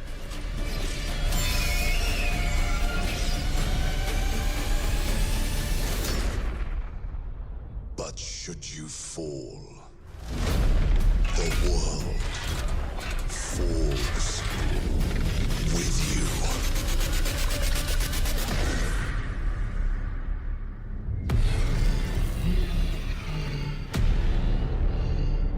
Oh yeah, it's Lords of the Fallen, yeah. Lords of the Fallen 2. What? Wishlist now. I'm confused. Wasn't this game released already? Lords of the Fallen 2? I remember it being released and then they had like a really good update where they added co-op or something, right?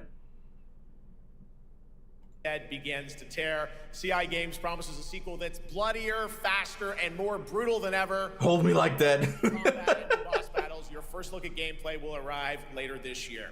All right, now for something completely different.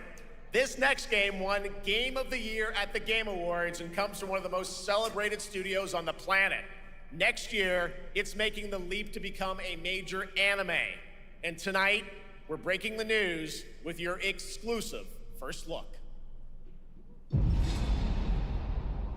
Sekiro? What? Sashina.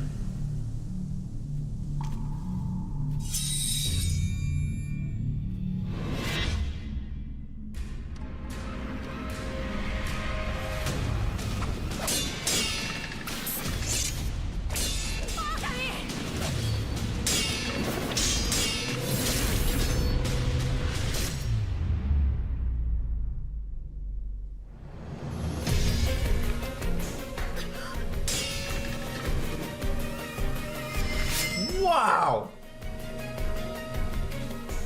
I'm not much for animes, but I'm willing to watch this. I loved Sekiro.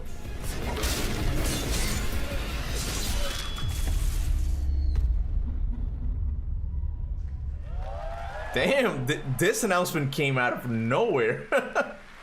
Looks awesome. All right, we're just getting started. Our next new game announcement stars a hero who needs no introduction, a true legend of justice and gadgets. Batman?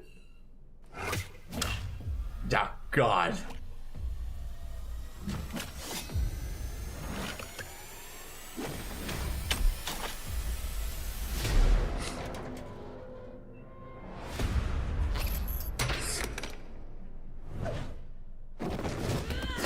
God of War needs an animated show. Yeah, I've said that since they announced that the God of War was gonna have a show. I've been saying it that it needs to be live service. I mean, sorry, live service. It needs to be animated. A symbol. It's much better.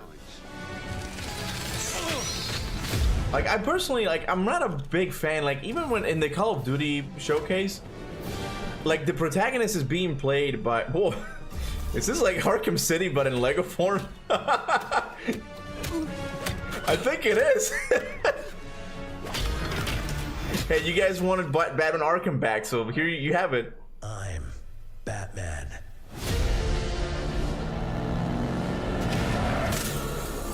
Why so serious?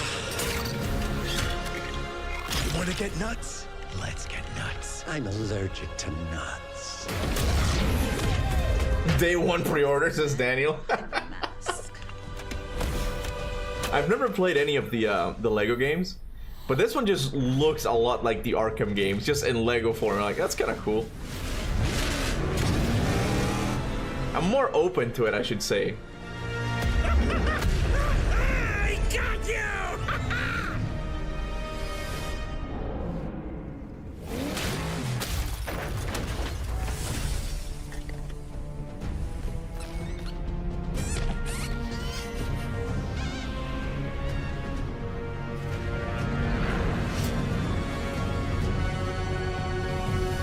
Oh, you think darkness is your ally. You merely adopted the dark. I was born in it. Molded by... Ah! Who put that there? I could have really hurt myself.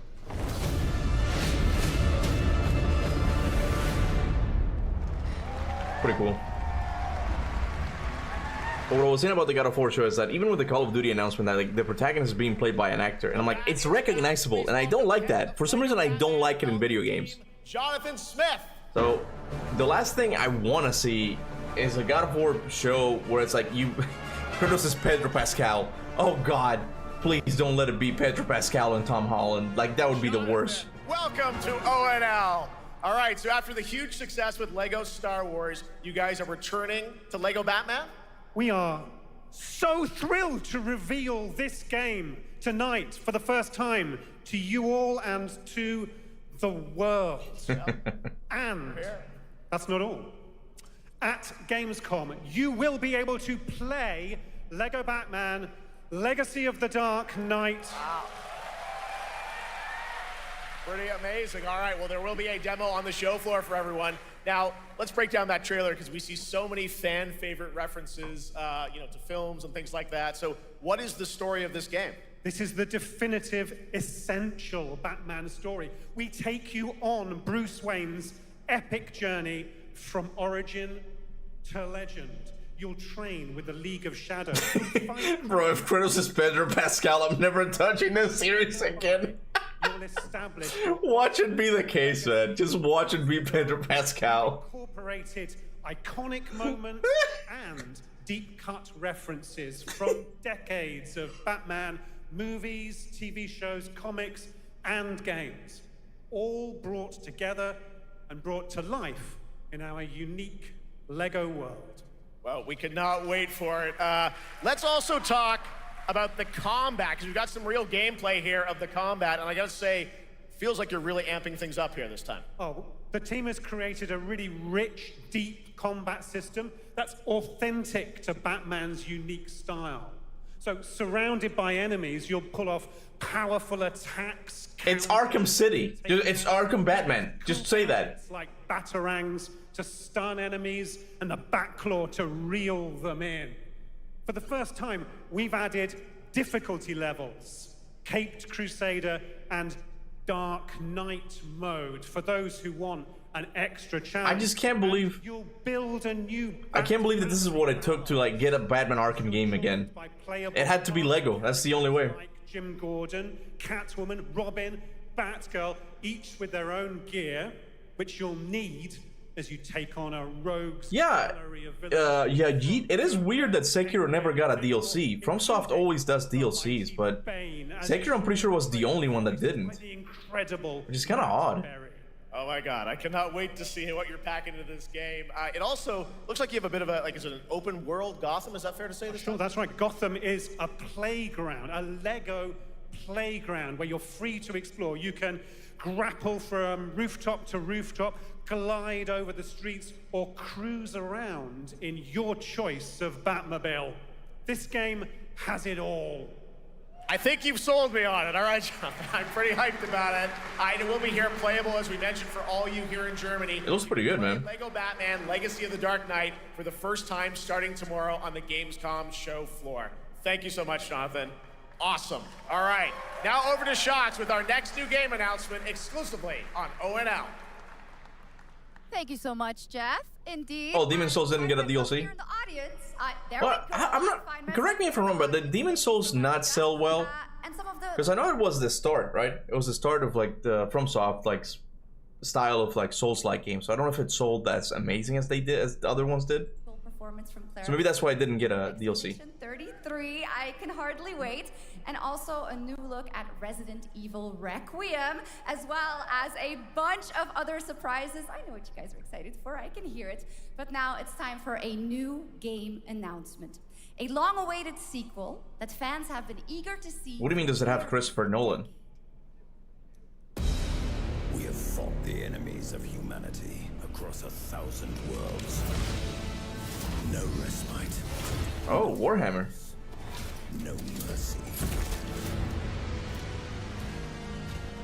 We are the wrath of the Emperor, his angels of death. But the Imperium lies broken, its armies scattered and reeling. Our foes rise to drag us down. The dude on her left, on the left, is looking straight at her cake. I didn't notice that. On the world of Cronus, we make our stand. We are the Blood Ravens. There is no victory to claim here. Only vengeance to enact. Whilst even one of us lives, we fight. For only in death does duty end. It's gonna be like an RTS, right? Yeah, yeah.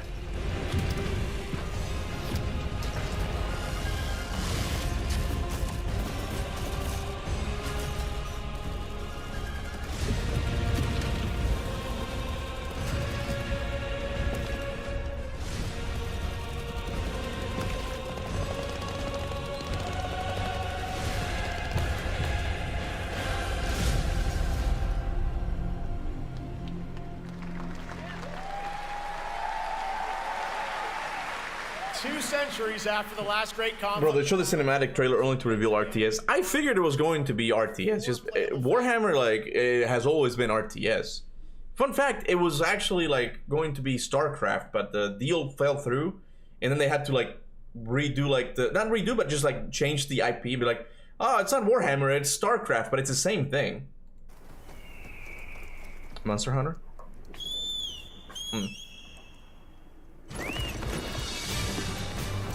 Final Fantasy.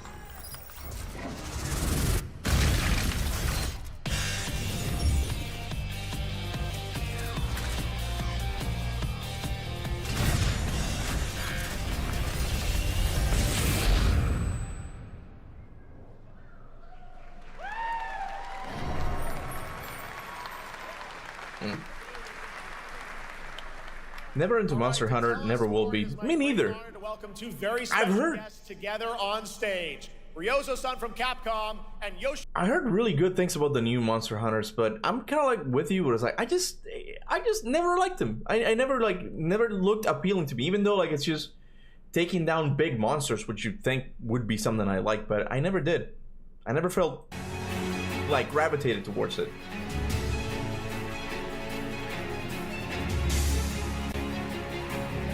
Mana will translate for us. Well, guys, it's great to have you both together here at Gamescom. Ryozo-san, what can you tell us about this collaboration? Hi, thank you, Jay. ドイツの皆さん、配信をご覧の皆さん、こんにちは。今日ですね、このファイナルファンタジー14との特別なコラボレーションを発表できたことを本当に A Wolverine reveal? That's not gonna happen here. It's gonna be on the PlayStation State of Good Play. evening to everyone at Gamescom and all the friends watching online. Today we're very excited to announce a special collaboration with Final Fantasy XIV. ですね、モンスターハンターワールドの時にもコラボさせてもらったんですけど、その時もですね、吉田さんとまたちょっと Yeah, I gotta go pee while this is happening because I'm personally not interested about this game, so I'll be back. けど今回それが実現しました。今日お見せした、映像はですね、まだ一部でして、詳細は、来月皆様にお伝えできると思いますので、そちらの方を注目していただけたらと思います。あとですね、今回もですね、吉田さんと、スクエアエニックスのスタッフの皆さん、本当に全面協力していただいたことをですね、感謝してます。吉田さん、ありがとうございます。はい、で、ここからですね、ぜひ吉田さんにバトンタッチして感想をいただけたらと思っております。After our collaboration in Monster Hunter World, I remember talking to Yoshida-san and discussing how much we wanted to do it again, and now we're very thrilled to make it happen. What we showed you is just a little glimpse of what's to come, so please look out for more information that's coming next month. But of course, Yoshida-san and the Square Enix team have been working just as hard with us on this special collaboration. So I'd like to not only thank him, but turn it over to him to share some thoughts. Guten Tag, Gamescom! まずはこのような素敵な場所に招いていただいたジェフさん、それから我々にね、いつも本当にたくさんのインスピレーションをくれる良三さん、それからカプコンの開発チーム、そして何よりゲームファンの皆さん、本当にありがとうございます。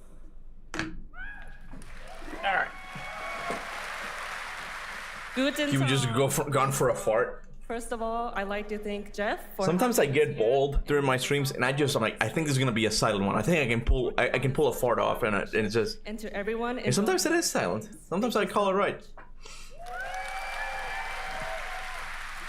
まあ今良三さんの方からもちょっとご紹介いただきましたけど、まあモンスターハンターワールドの時にもご一緒させていただいて、今回それに引き続き第2弾ということで、モンスターハンターワイルズとも、我々クロスオーバーと呼んでですね、全面協力して、コンテンツ開発してきました。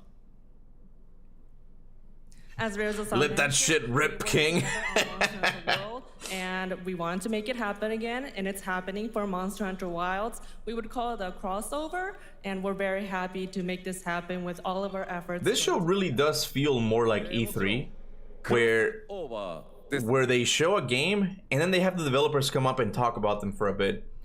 And he did say it was going to be over 2 hours long, right? So, man, I miss E3. I really do, because you can really feel like the competition in the air. Just like all these companies, Xbox, PlayStation. It was exciting, man. Now, this was just cool, but it just doesn't feel the same. Not only Monster Hunter. It's all been consolidated into one, and I like the competition aspect of it. Collaboration content inside it. Outside of the trailer we just saw, I see that, Mornville. I see that. Has also prepared a short trailer to show you what you can get. Wow, all right. Well, thank you so much. Ryozo-san, Yoshida-san, here's the trailer.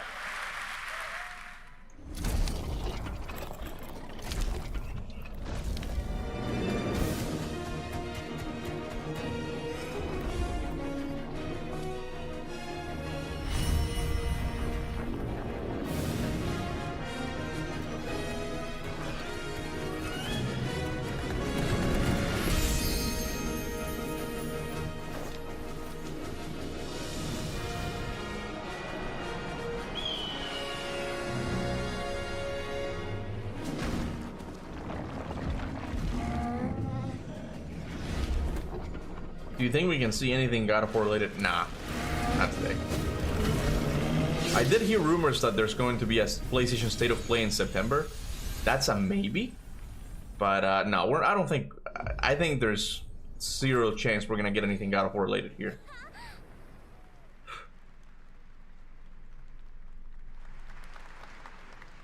No gaming event will ever beat E3 2016 with God of War 2018 reveal. Man. That was something else. Brought us back to this place. something that knows us. Knows the rules. But what if this wasn't the place, after all? Look around you. They can see you. Do you believe this is real? Chapter 2. This isn't a game. It's a test. But do you ever ask yourself, what are we here for? We're here to play. Wow. I thought it was a game.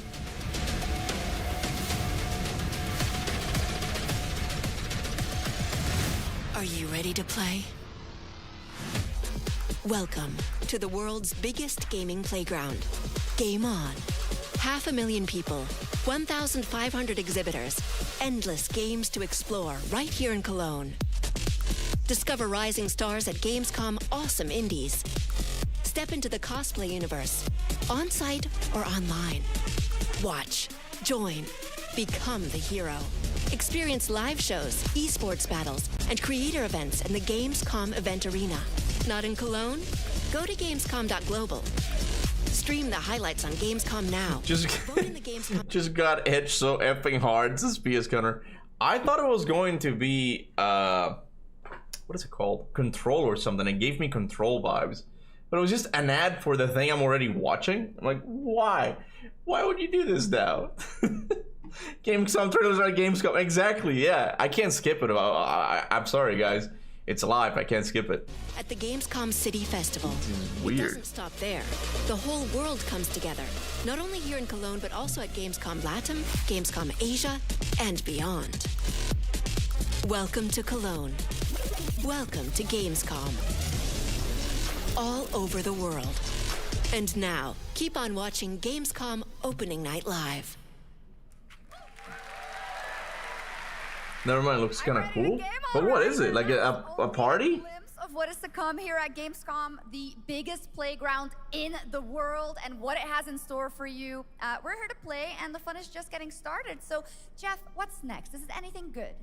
I think it's going to be good. It's going to be a video game, I can tell you that much. Last year at the Game Awards, we had the honor of announcing the long-awaited return of one of Capcom's most iconic action series, Onimusha. And tonight, we take the next step on that journey. Here's a brand new look at Onimusha, Way of the Sword, coming in 2026. Yes. One of my most hyped up games right now.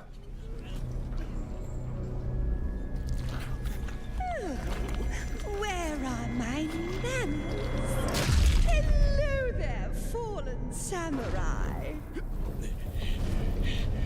To think something like this was right under the city.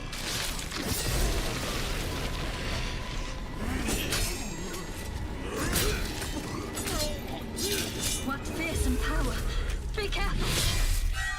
Oh, righteous! And after everything you and your awful kind put him through, too.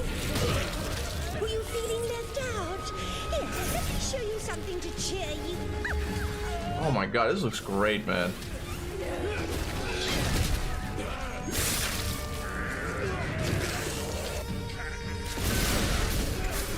Oh my god, yes! No way is controlling this lightning.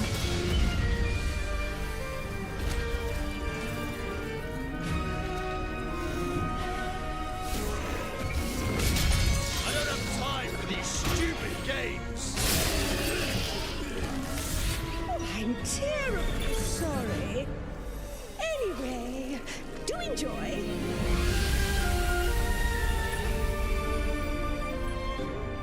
Bro, okay, at this point, I've seen too many trailers of this game. They need to come out one with the release date or like more extended gameplay. It looks great. I just need to see more. Be the link, connecting and uniting every fragment of this shattered world. This is the driving force that will keep us going. Continuous improvement is essential for keeping pace with advancements in technology. Good lord, the first game that I like. It's because it's not a Souls-like. That's what's so special about Onimusha 3. Like, it seems like a more traditional action game. Like, the camera's different, like the gameplay seems different. It just looks good. The sad thing is that we probably won't get a Devil May Cry game anytime soon. But hey, we're getting Onimusha and it looks great. Now what is this? Stupid bug.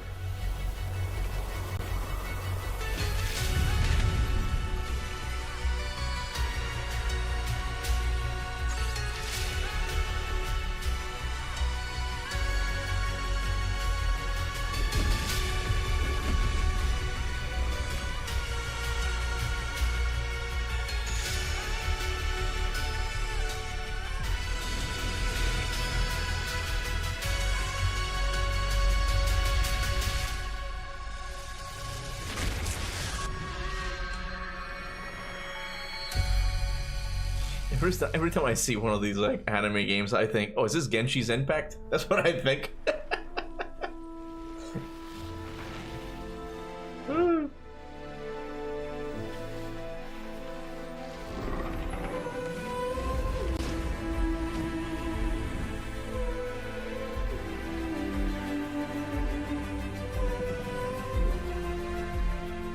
Having played Onimusha 2 and 3, they kind of were Souls-like. How? How were they Souls-like? They were more like Resident Evil hack and slashers, right?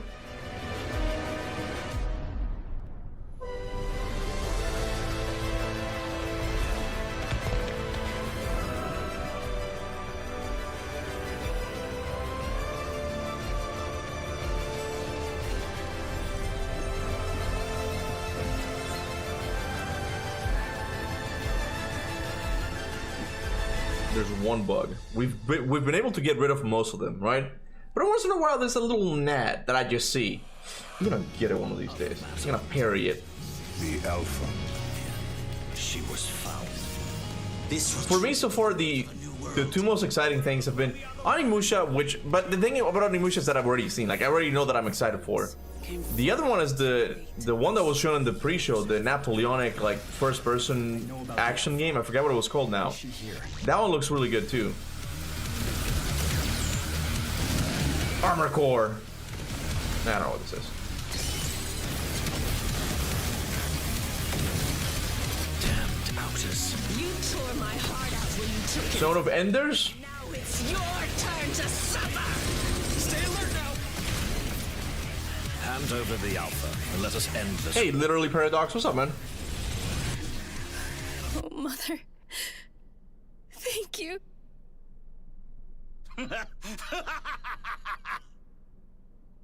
Your sole directive is to now serve and comply. Do you comply? No.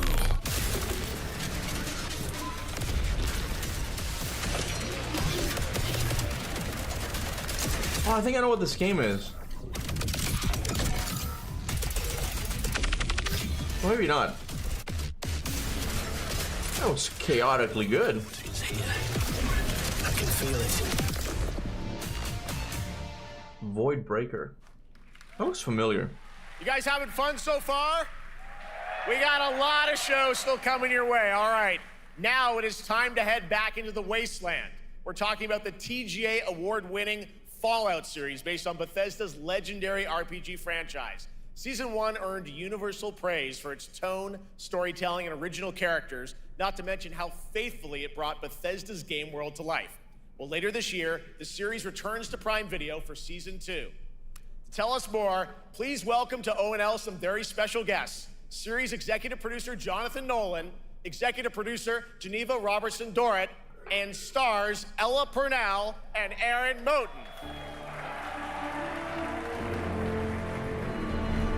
I still need to watch Season 1. I also heard it's really good, but I don't know, I guess I'm just not too big into shows. I just don't watch shows at all.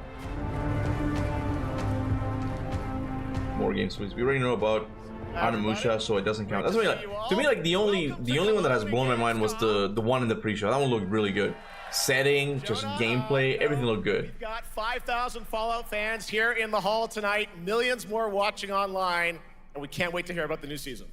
Yeah, we're very excited. We literally just wrapped, jumped on a plane, and came out to see you guys. Gamescom is actually really kind of where it started for us in the journey on this show. It was 2 years ago. We asked Todd Howard to come here and show the very first. Kuba, do something, reveal something.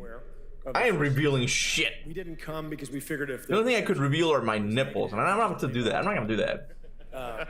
It's up to Jeff Keighley to reveal some good stuff. And given that history is that much more disappointing. Is she barefoot? No, bro. She has like super thin. She does look like she's barefoot, but she's not.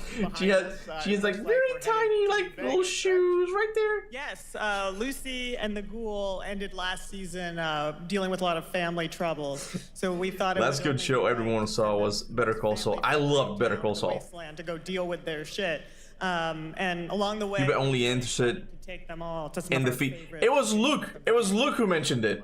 And like, no, she's not barefoot. She has shoes. Okay. Do it, Cuba. She was the milkers. I ain't doing that. I ain't doing that.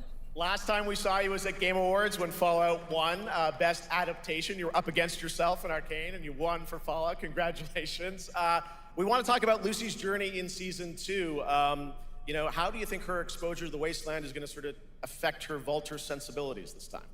Yes, the question is, what is she gonna do when she finds her dad? Is she gonna bring him back to her vault and give him justice, or is she gonna give him Wasteland justice, which is the Ghoul's justice? Man, she is the only person I've ever seen that looks the closest thing to an anime character. Her eyes are so big, it's unreal. They look good. I'm just saying, like, she looks like an anime character. Like, she's the closest thing we have. Reveal is the so deep. People reveal is the real Fallout. What? Yeah, when we first met Maximus, all he wanted was to be a knight. And now, in very Fallout fashion, it's a little bit of a careful what you wish for moment. So here he is. She voices Jinx? I don't know who Jinx is. Trying to make the world a better place and extremely, or I guess deeply flawed. Primal remake next? No, sorry. That would be too much money. The Last of Us Full Edition Director's Cut. Bro, I mean, just show a trailer or don't come here at all. This is so dumb. Anyway, I was reading an article that said, oh, the best like action games of the PlayStation 2 era. And Hung, it's just weird. Can I just call you Diane? Is it? Can I just keep calling you Diane? Because Hung, it just sounds weird. Hung. Almost sounds like Hun. Well, anyway, Primal was in that article, I guess, one of the best action games of the PlayStation 2 era. So I'm definitely gonna have to try it. I'm definitely gonna. It said that it really had like really cool world building, and I didn't know this, but it was made by Guerrilla, the people who made Horizon before they did Killzone or anything like that. So I gotta try it out. It's getting. Call me Blood. I'll call you Blood. Okay, that sounds better. I have to try it.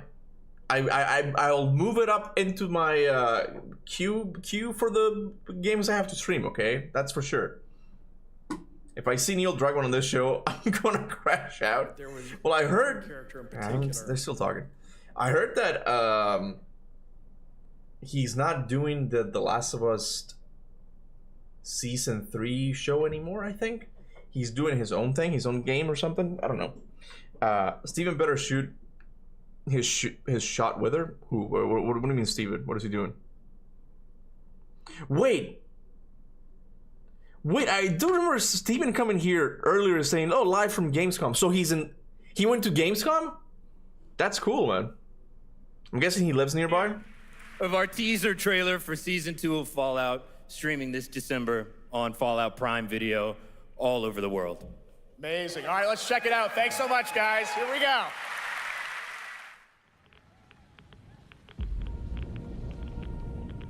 I'm looking for someone. Common story around here. Someone you care about or someone you hate? Oh, what a great question. What say you, Miss McClane?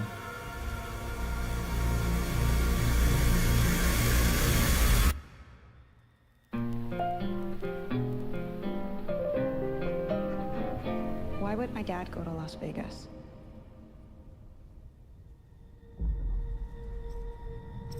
You want to know why the world ended? It started here, with one man. It's all over, but the cry.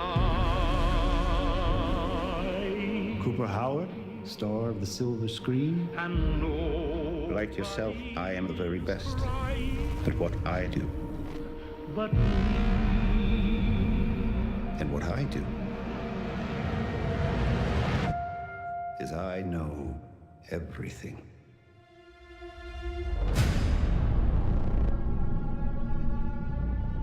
I know there's a war coming. The bombs will only be the beginning. My concern is that you would do just about anything to save your family. I think you are actually quite a violent man. You just don't want to kill me yet.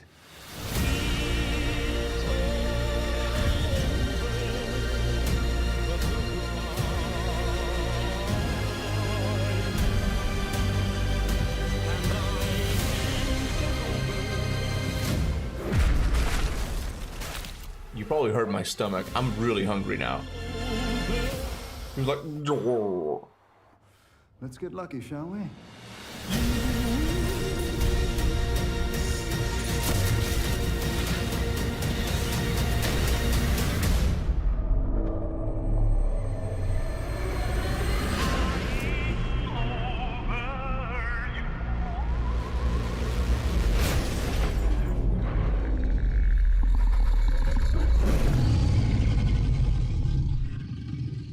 I defer to you about what to do in this situation.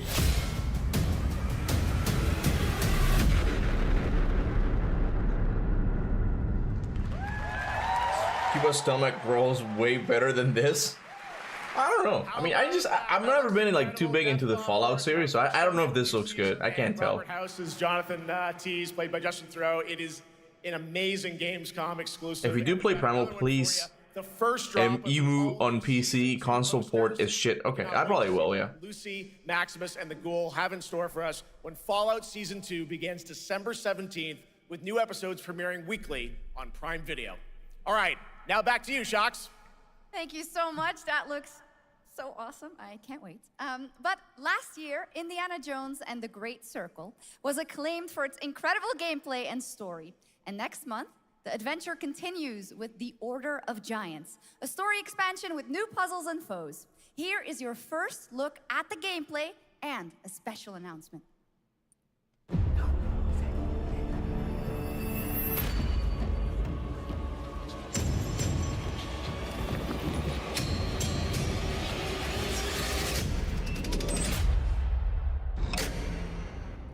What do you know about the legend of the Nameless Crusader?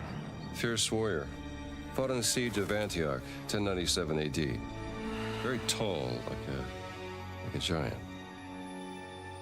Pope Paul IV had an item of this crusader in his possession, his helmet. Well, I'll tell you what. If I see the helmet, I'll leave it exactly as I found it. Sound good?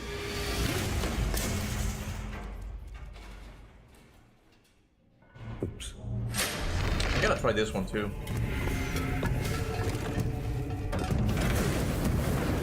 Giant guardians. Their roots go way, way back. Worshipped by the Mithras cult. I can't believe you dare to investigate this. Impressive for a snake.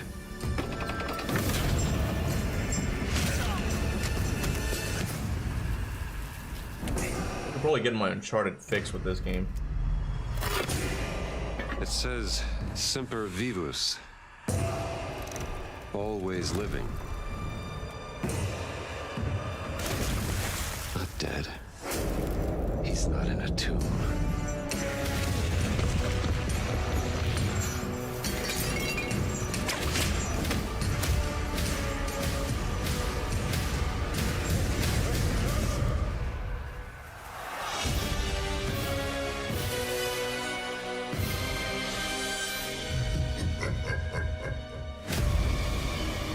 voice acting sucks. Well, I'm pretty sure it's the guy who voices Joel. I forgot his name now. I forgot his name. I think it's pretty good. Like, it's not gonna be exactly the same as Indiana Jones, but it looks pretty. It sounds pretty close.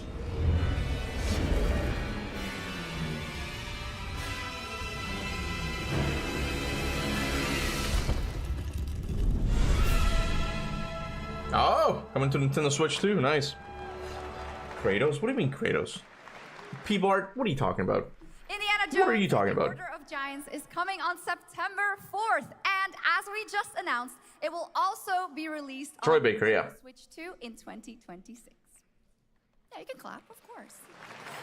Now, let's step into the world of Don't Deadpool. tell him to clap. At Summer Game Fest, here is the latest trailer for Deadpool VR, which reveals more of the villains and the release date.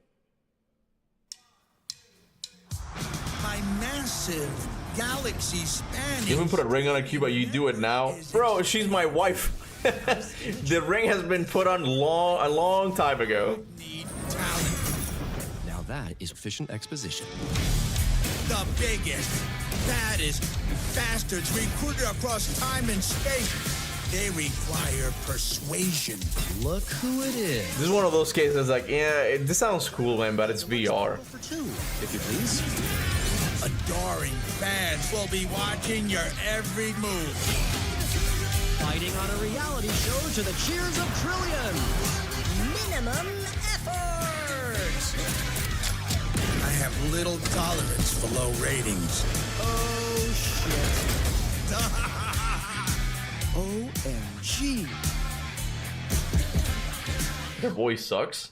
For Deadpool, I think it's pretty cool. It's the Neil Patrick Harris, but it would have been better if they got Reynolds. Is in Deadpool VR 2, voiced by John Leguizamo. Oh, John Leguizamo. I thought it was Neil Patrick Harris. Premiere.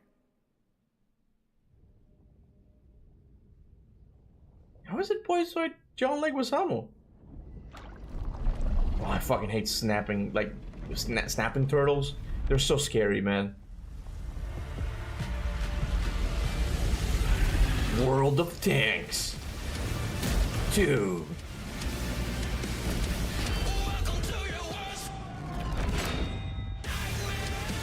It's World of Tanks, isn't it?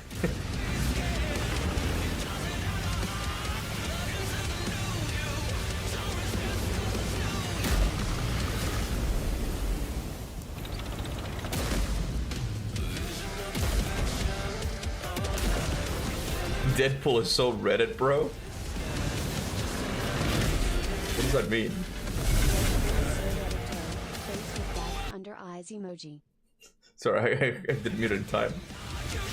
I just think it would have been cool if, like, not Burt Reynolds, what's his name? Ryan Reynolds, the guy who does Deadpool in the movies, like, he could have done it. Like, it just doesn't sound right. And I know there was a Deadpool game back in the PlayStation 3 era that apparently was pretty good. I don't know what happened. Like, again, it's that whole thing of like making the VR that just is a complete turn off, you know? It's just like, it's a gimmicky game. It's not a real game. It's just a gimmick. This is World of Tanks. This is World of Tanks, right? Can we stop? Can we get to it? It's World of Tanks. Just say it already. Yeah, okay, yeah. 2.0. Yeah, I mean, this doesn't really surprise me. The people who made World of Tanks were doing like a mech game, and it completely flopped. So it's like, yeah, they're going back to World of Tanks. That makes sense. Third, this is the biggest update in the game's God of War Shadow Legend. Well, what was that? Tanks and tons of new and upgraded features. Absolutely. All right, next. Saber and Focus delivered Space Marine 2, one of the most fun action games of the generation. Well, next year, they are set to do it again in John Carpenter's Toxic Commando. Oh, shit. I thought it was The Thing. Game combines classic 80s action horror with over-the-top humor. Well, here is the world gameplay premiere of John Carpenter's Toxic Commando.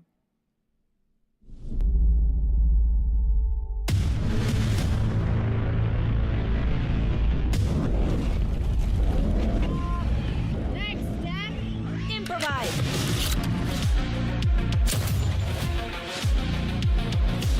This is not how light show works. You see my new toy?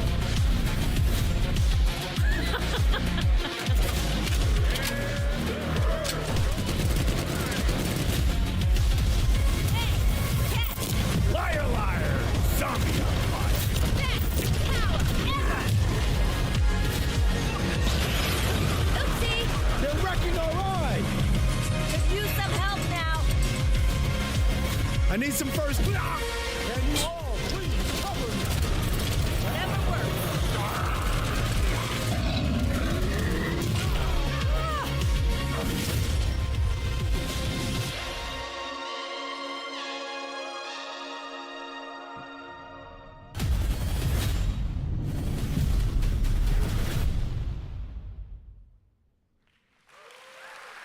I don't know what Toxic Commando is. Super fun. All right. I thought it was going to be the thing for a sec. Comes from a true legend of game design, Ron Gilbert, the mind behind Monkey Island, Maniac Mansion, and so many other classic games that defined the golden age of point-and-click adventure games in the 80s and 90s. I loved those games growing up. Well, now Ron is back with something completely new and completely unexpected. It's called Death by Scrolling, a roguelike, vertically scrolling RPG set in purgatory where you'll battle waves of enemies, hoard gold, and do everything you can to stay one step ahead of the Grim Reaper herself. Here's the first ever look.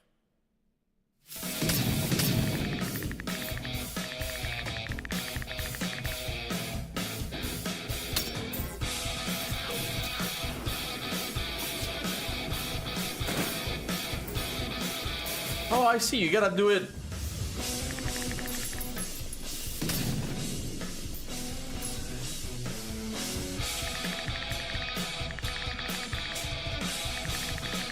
Ron Weasley? What? Yeah, I got kind of. This guy looks. Pastor Paul looks kind of sussy, doesn't he? Like, I don't know. Like, the pixels make me see. Oh, no, okay. I see some lower facial hair here. Never mind. Never mind. It looked like someone else, okay? That's all I'm saying.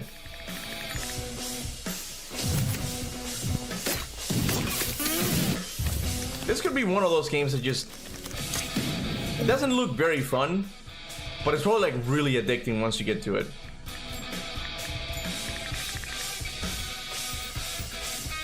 Hot take, but I like roguelikes. But I wish roguelikes took off more than Souls-likes. I don't know about that. I'm not sure about that. I feel like roguelikes for me just get a lot older than Souls-likes. It's very fun. I've actually been playing this game over the past few weeks, and trust me, it is dangerously addictive. The screen, as you can see, never stops moving, so you're constantly on the move, fighting to stay alive. A really fun game. Make sure to check it out. All right. Now onto a studio. Also, yeah, world building and the story in Primal are Primal's forte. I would also suggest Italian dub because I don't think some English dub voices match the characters. But I'm saying if you want to read this up, got it, man. Changes, but tonight, 6 years later, those who now make up the studio are ready to give the world the very first look at their next CRPG. It's a dive into the shadowy world of espionage, where the truth can be stranger than fiction, and every failure isn't the end, but the start of a new path. I once knew a spy. CRPG is like Baldur's Gate, right? Oh, that looks cool. Brilliant, relentless, magnetic.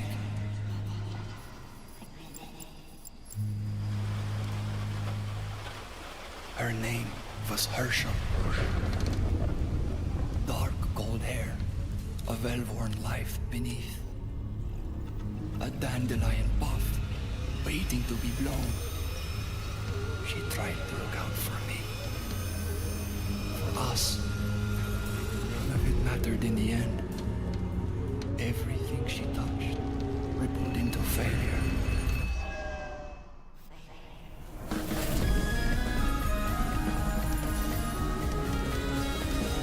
Oh, like Disco Elysium, right?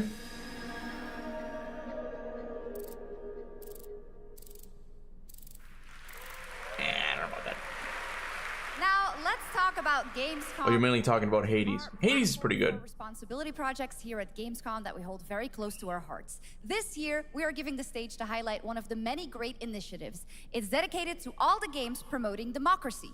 We invited a developer to learn more about it, and I'm here with Jörg Friedrich, CEO of Paint Bucket Games from Germany. Hello, tell us about the game you made, The Darkest Files. What about democracy? Thank you. In The Darkest Files, we tell the true story of Fritz Bauer, was persecuted by the Nazis and forced to flee Germany, only to return what is going on? To fight them with the sharpest sword of democracy, the rule of law. It shows how quickly a constitutional state can become an unjust state and how this leads to darkness, but it also shows that we cannot simply stand by and watch. When this happens, we must take action. Indeed. There are other examples like your game playable here at Gamescom, such as Glass House by Flat28 Collective from Italy, a story-rich CRPG set in a lockdown apartment block at the dawn of a world war. And Compensation Not Guaranteed by Team Project Lunch from Singapore, a document checker thriller about a post-colonial country from the perspective of a government official worker. So, Jur, can you tell us why these games are so important and so impactful? Well, games are more than entertainment. Like any great art form, they reflect our concerns, our fears, our hopes, and what preoccupies us. Democracy is under attack right now. Minority rights are being violated, and the world is becoming increasingly interconnected. So games are a powerful medium for addressing these issues, and they have the potential to inspire change. I am glad that not only are many people in the global games industry engaging in projects like this, but also more and more institutions like the European Commission or the United Nations. A very important message. Thank you so much, Jörg. And of course, thank you to all of the dedicated developers around the world who put so much. I don't necessarily disagree, but it just feels weird to be talking about this like in a gaming show. I don't know. Everyone, and check out all the great initiatives of Gamescom Cares. Now, we have much more Gamescom ONL to come next. It's a very special... It's just like, it brings the tone, it changes it. 33. Because I was like, anyway... Resident Evil Requiem. Yeah, here's Resident Evil. It's like, the jump in tone is like, so drastic. Wait, what is it? She said Resident Evil, right?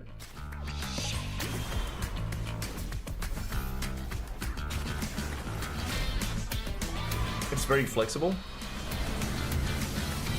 This is not Video Games Festival.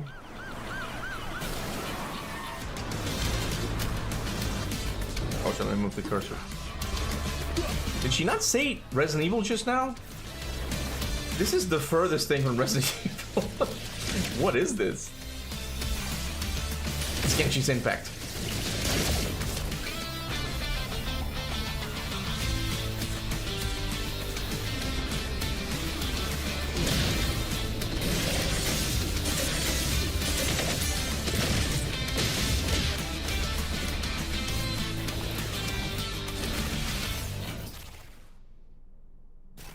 It's a mobile game?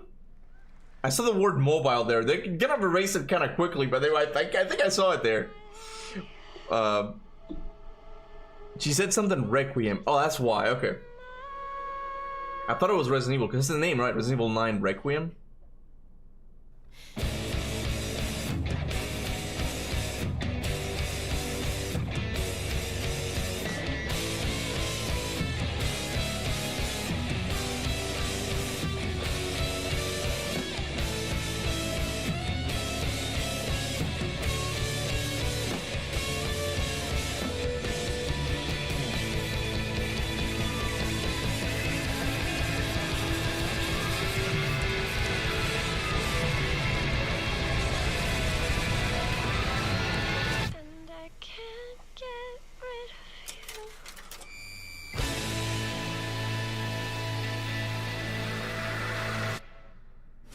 After an ageless slumber, the primal flow awakens once more.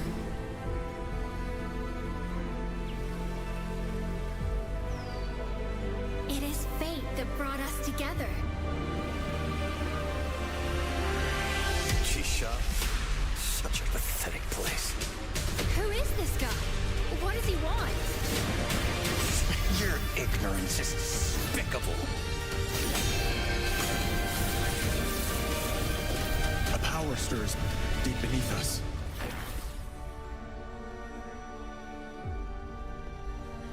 Whatever's lurking, it's behind this gate. The ground is shaking! It's people!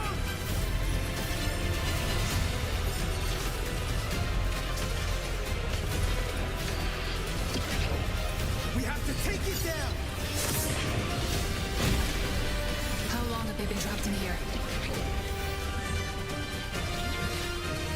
Be it destiny or chaos, I shall break the cycle!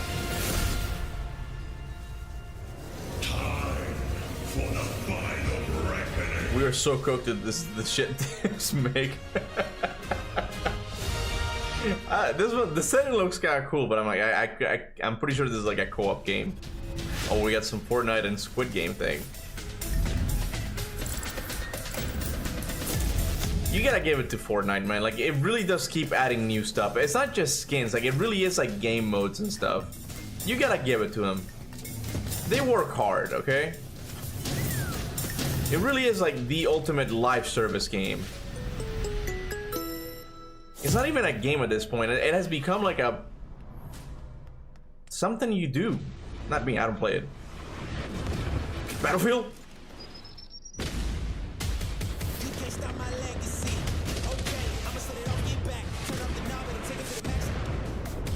Is this Battlefield? No, the Ultimate Extraction. Nah, that's not it. I'm seeing kind of dumb skin, so no, that's not Battlefield.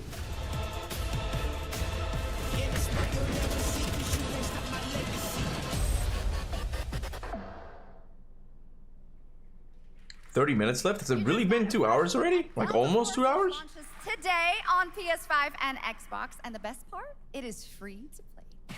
Now it is time for something truly special, and one of the most requested moments from our community this year. Earlier in 2025, Clair Obscur Expedition 33, the debut title from French indie studio Sandfall Interactive. I usually don't care for soundtracks like being replayed on these things, but man, Expedition 33 soundtrack is just amazing. Very special game, and tonight we wanted to bring that world to life right here on stage at ONL with a special acoustic performance from the game's soundtrack. Please join me in welcoming, for their first big live performance ever, the composer of the game, Laurent Testard, and vocalist Alice Dupont-Pissier. This dude is a genius, man. From Clair Obscur. The music in this game is just next level.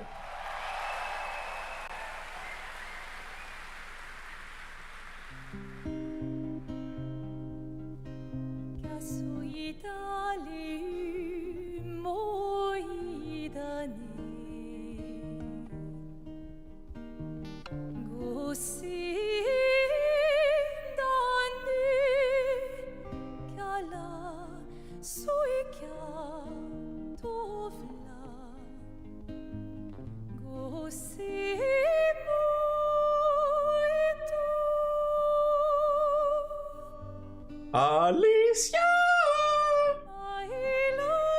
Oh, it's not. I know it says it at one point.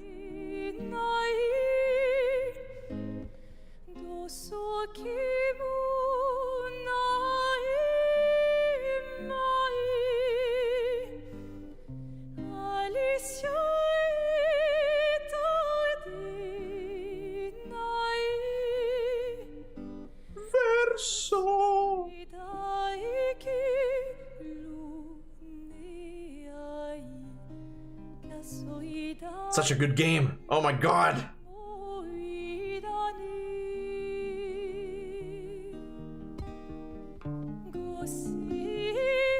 Kuba, you speak French now? Nah. I wish I could. French sounds cool.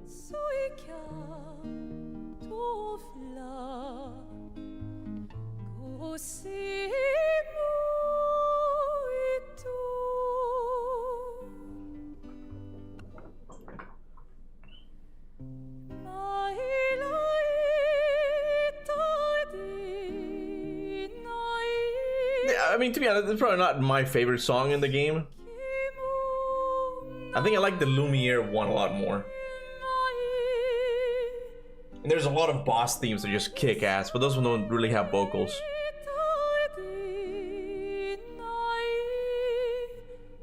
Dude has the smallest mouth ever. What does that matter, Luke? What do you want to put in his mouth, huh? What? Why are you noticing that?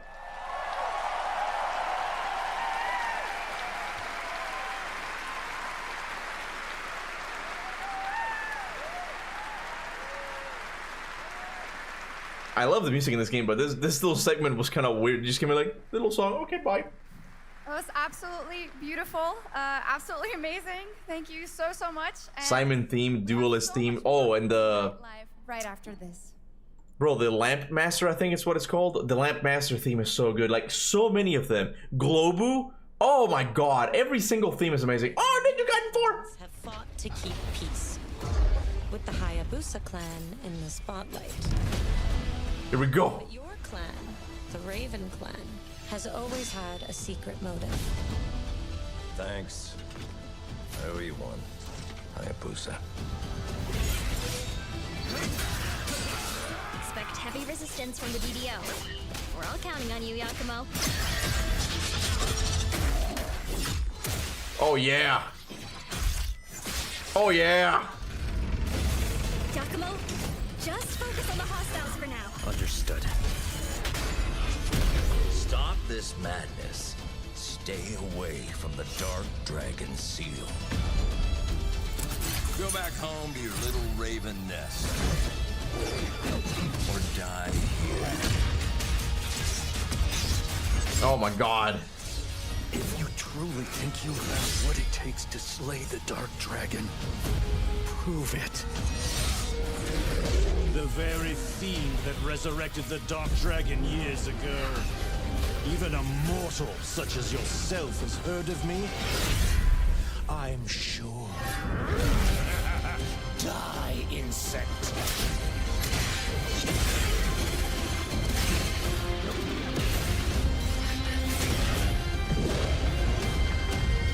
Please, don't kill him. The whole world's at stake.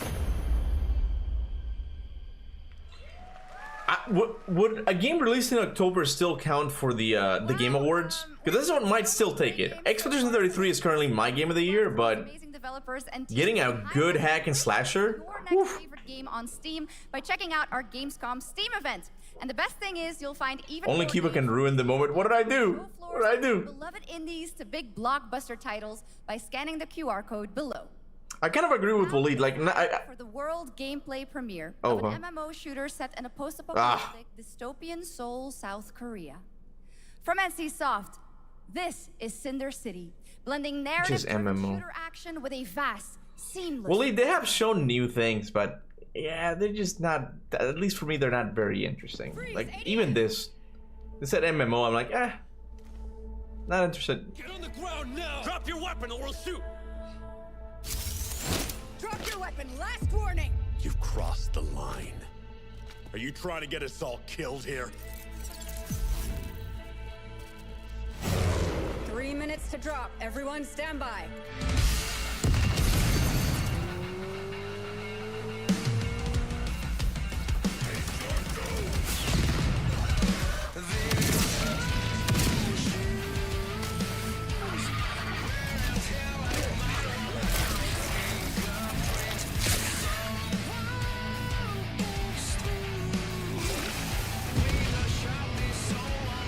Like it even looks glitchy in this announcement. Is it just me?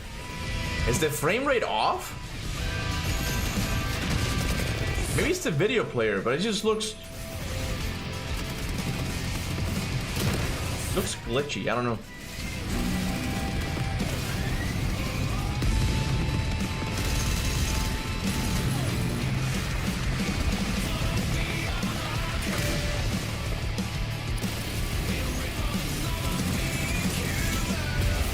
It's not just me, right? It just the frame rate looks weird.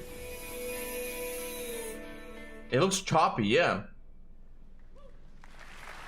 But that's not all. We've now got a second brand new game from NCSoft. Time Takers is a competitive team-based survival shooter where the ultimate prize isn't points, it's time itself.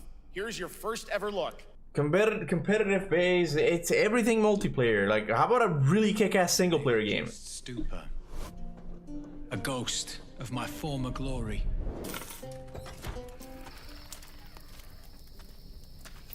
Until one day when I was stabbed. Yes,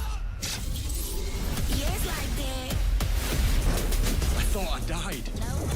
Instead, I was given a second chance in a strange world, alongside rogues from across the timescape. Hello. Hi. How you doing? I'm fine. I'm a boss. Get it right. If you don't think, say bye. And we were promised to fix our past. I guess that's what we're here to do. Cuba, I am depressed. I'm sorry. It's not my fault. Blame Geoff Knightley.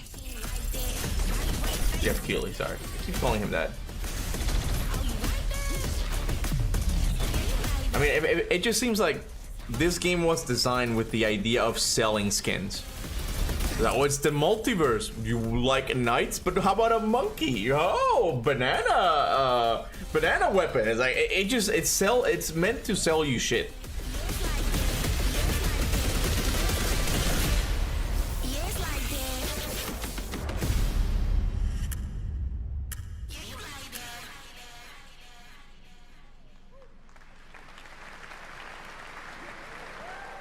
There we go, some Silent Hill. For decades, Silent Hill has defined psychological horror in games.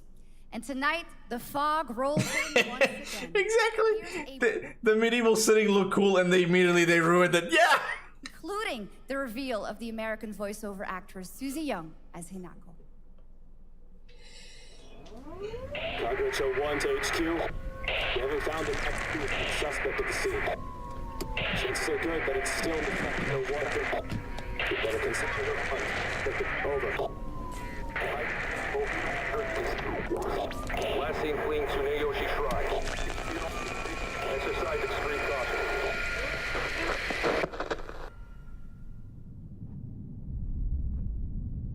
You saved my life and laid claim to my soul.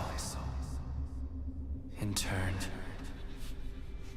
I shall save your souls by claiming the life of your old self. Who was that? What is this place?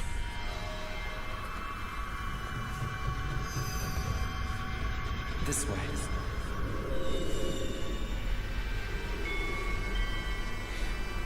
I better get going.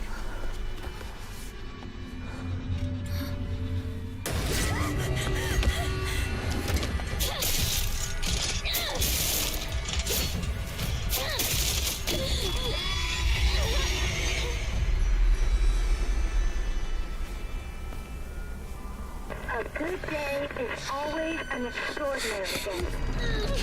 An extraordinary day isn't always good. With that in mind, today's a bit too extraordinary.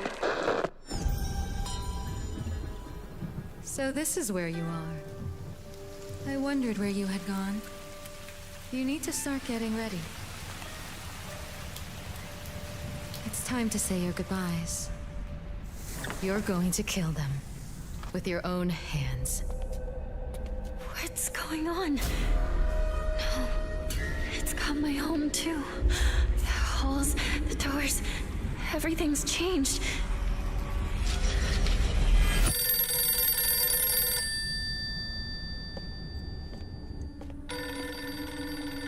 Tell me, who are you?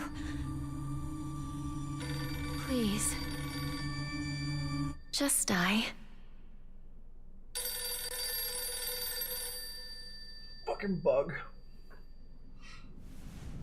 I mean, yeah, this one looks cool. It's just we've seen it already. Must be hard for you to bid farewell to childhood friends. Yes. Hmm? No.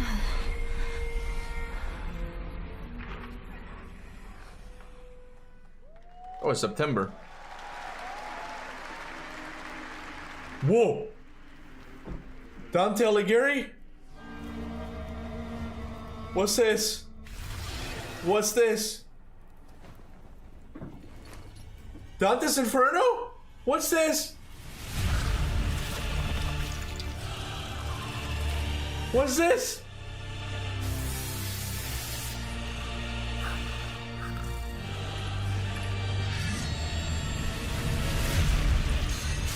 What is this?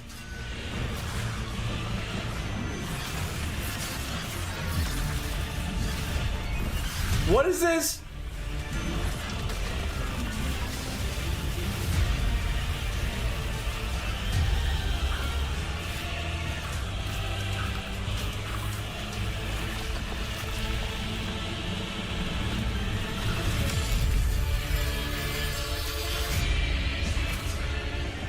I don't know if this is game footage. I think it's just a CGI trailer, but what is it?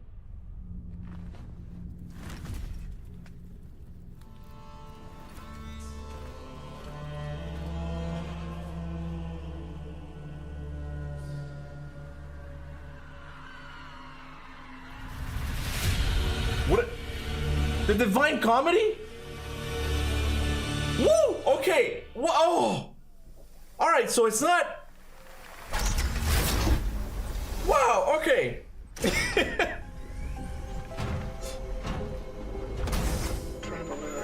It's not a sequel to Dante's Inferno as much as I would have loved that, but it is another game based on the Divine Comedy, which I'm down for, okay? Bro, it's not a talker. Bro, I can't even read cursive. It said the Divine Comedy, I'm pretty sure. And in Kronos The New Dawn, you'll step into their role. From Polish horror powerhouse Bloober Team, nominated last year at the Game Awards for their Silent Hill 2 remake, comes a bold new vision of survival horror. In this world, the dead don't stay dead. When they find each other, they merge into something far more terrifying.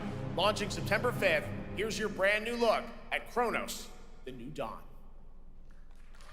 Cool suit.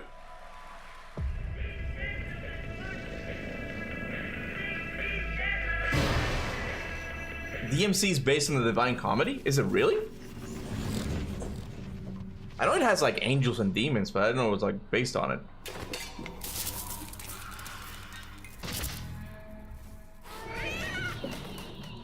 The Divine Comedy? No, I don't know Italian, but I know Spanish, and that right there is essentially how you say it in Spanish. It would be like La Comedia Divina, so it's like it's similar. So I can read it. I can get it, you know. Are you glad to see me, friend?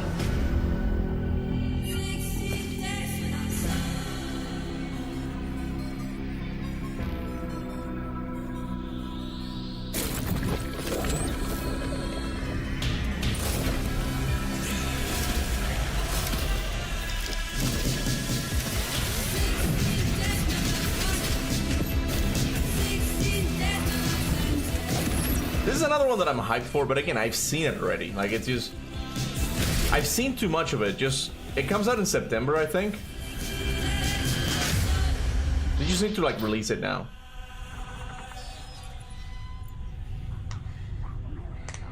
Santa Monica sleeping. Well, I wasn't expecting Santa Monica to be at this thing today. Like, I don't know why would you. Like, they're a Sony studio. They're gonna show their stuff on State of Plays if they have anything.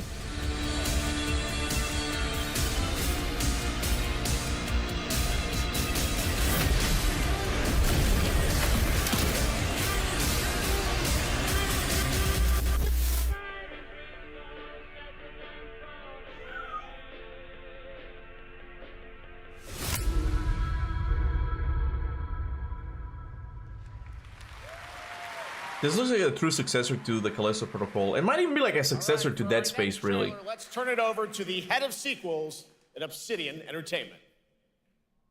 Guten Tag, Gamescom. Look at this. Tens. Will you stream Kronos, Kuba? I might. Into one building in the dead. I don't care about this one. I might live stream Kronos The New Dawn just because I love Dead Space. It's my favorite survival horror game. So I might live stream it. I want to get into the habit of even live streaming new games that I play. Like, I feel like I have a lot more fun now streaming, so I feel like I could do that. I am the head of sequels here at Obsidian Entertainment, and I've got big news. I am going to drop a brand new trailer for The Outer Worlds 2. What are you going to get? More planets, more chaos, and an actual release date now that GTA 6 got pushed to the spring. So, strap on in. Stock up on some gummy bears, stock up on your favorite pretzels. Get ready. Here comes The Outer Worlds 2 trailer. Roll it, Jeff. It's got to be Jeff that's rolling it, right? And now, a trailer for the part of the game you'll remember more than the ending. The Companions. Let's skip the diplomacy. Chemically enhancing your statistically unsafe lifestyle. This might sting a lot. Ooh, an enemy. Son of a spread.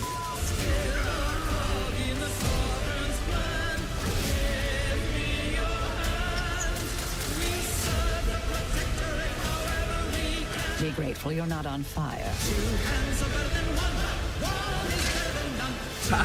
He's hilarious. I love a full Dead Space series stream, not gonna lie. I would love to do that one. I haven't played Dead Space in a long time. I think I started doing one for the remake. You can't. But I think Dead Space 2 is my favorite one, just because Dead Space 2 combined action with horror at a like it was very sweet, like just kind of like a sweet spot right there, just a nice combination of both, right? I didn't like Dead Space 3 that much because again it just went kind of co-op, right? But I can try them. I don't even remember the Dead Space 3 story or the second one for that matter. Lots more to come here at ONL, but now a first look at Inzoi. Concord the sequel. With Inzoi's first and free DLC, which is coming tomorrow.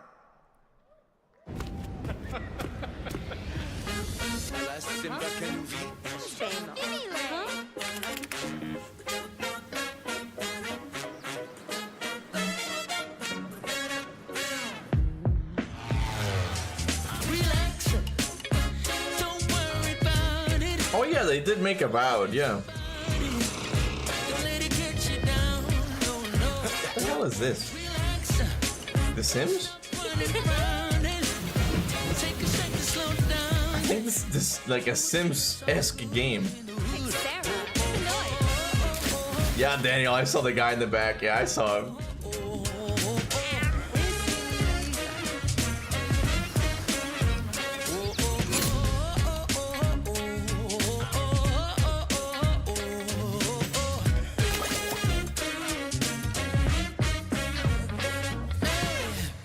What is this game? Just one guy happy. This trial shall end. Awakeners, prepare for the final confrontation.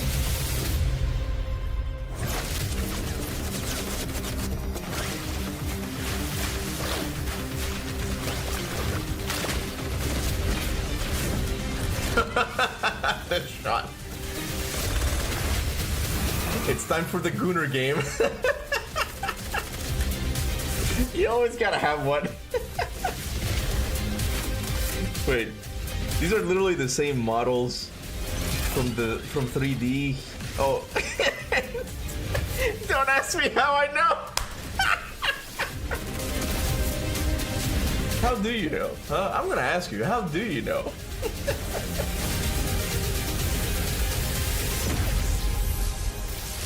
Fate Trigger. 7つの大罪 Bro. あいつらとの冒 They 険 should really like しくて大変だったけど space out like these anime games. They really should. 'Cause it just feels so overwhelming when it's one after the other. Well, I don't know. Maybe they should like show them all at the same time. I have no idea. I don't know. This is the next frontier for me. I'm gonna have to eventually like anime, okay? I've already succeeded in liking turn-based games. The next big frontier for me is the anime frontier.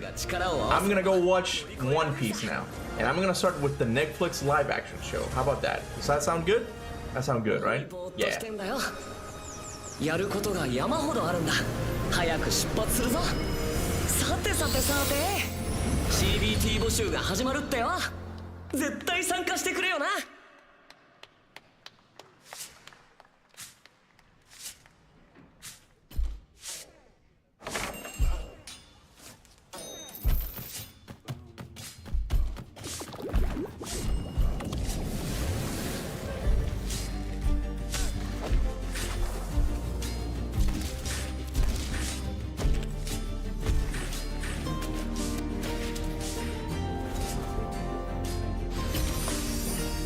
What is this? I saw that it was for the Xbox handheld though. I freaking hate games like these. Everybody, look, everybody has their own favorite games. Who knows? Like this might be. Oh, this looks familiar. This looks like the Cocoon. I think it's what it's called. Like you go into like spheres and it's like a whole other world. Maybe not. I have no idea. And it is odd that Xbox is coming out with like a handheld suddenly, right? And even PlayStation also. You hear my fire? My fire. Don't listen. Your reputation is legend. Oh my, you... I think I know what you are. Oh shit.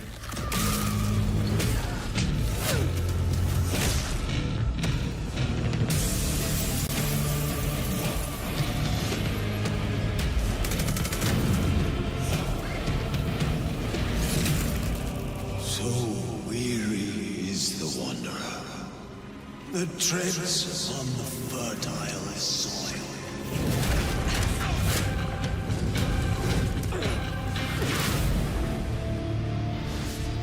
This one could be good. I never played the first one though.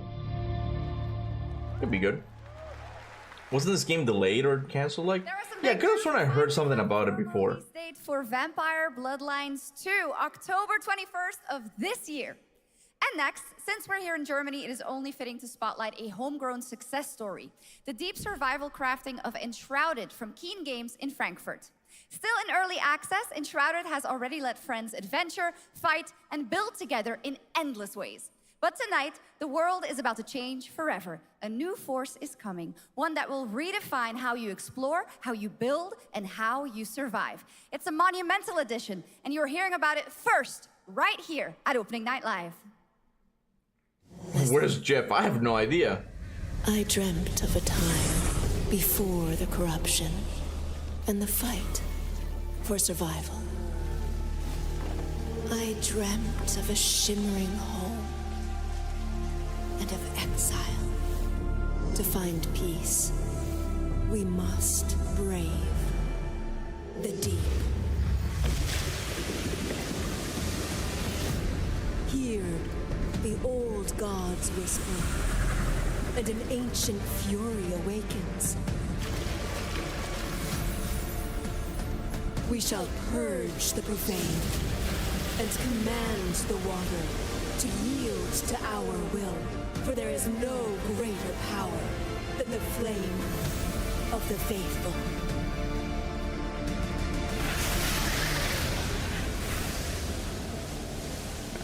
Okay. He's like Ark.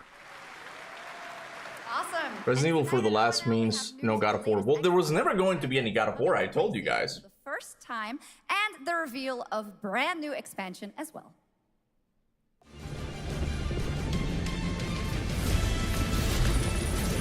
How long has it been on the show?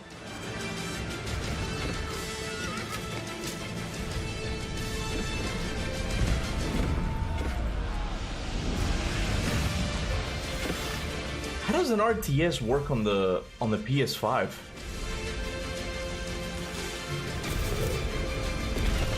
I mean, I guess that's one way to do it.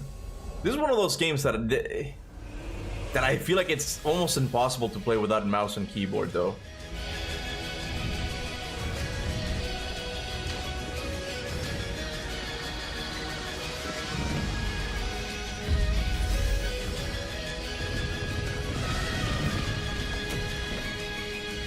Yeah, I can't believe it, but the game that, the new game that I'm most interested in has been the one shown on the pre-show, which I forgot the name of, but it's the one with the Napoleonic soldiers and kind of like the Order 1886. That's the only one I've been like, this looks good. And I guess the Dante Alighieri thing, it was like, that could be cool. Seems like a Dante's Inferno, but a Souls-like, which sounds perfect for the setting. And new owner of Kutenberg's old forge, Henry of Skalitz.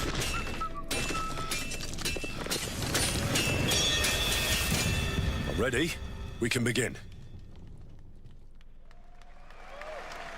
First look at Legacy of the Forge, the second story expansion for Kingdom Come Deliverance 2. You'll put your blacksmithing skills to the test. Yeah, Valor Mortis. Yeah, I have to write that down. Valor Mortis. With brand new design features. All right. Do we have any Cult of the Lamb fans in here? All right. It's time for some big news for the darkly comedic action adventure management hybrid game. Here's the announcement of a major expansion. Please announce Prototype 3. I heard there were rumors about it. That's gonna be shocking if it's actually true. If they announce it, Mornville, I might actually have to play the Prototype 1 and 2. Not gonna lie. Because like a modern Prototype could be really fun.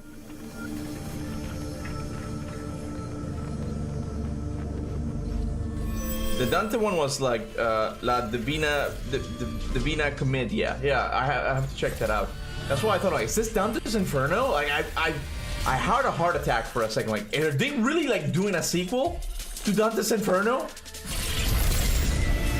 But no, we can't have it be too good, man. We can't have that. But then again, like a Souls-like in that, I felt like it was a Souls-like at least. Could work pretty well.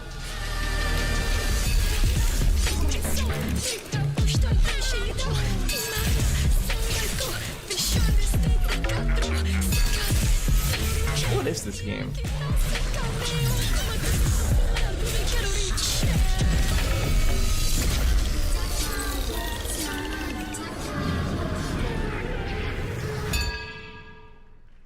Awesome! Now, last year, World of Warcraft celebrated its 20th anniversary and kicked off its 3-expansion story arc, the World Souls Saga. Here to tell us more about what's to come is executive producer Holly Longdale.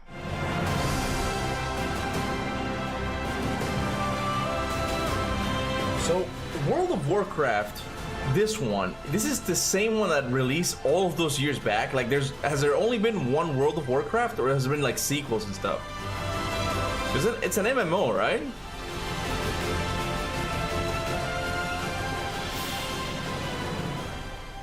Hello, everyone.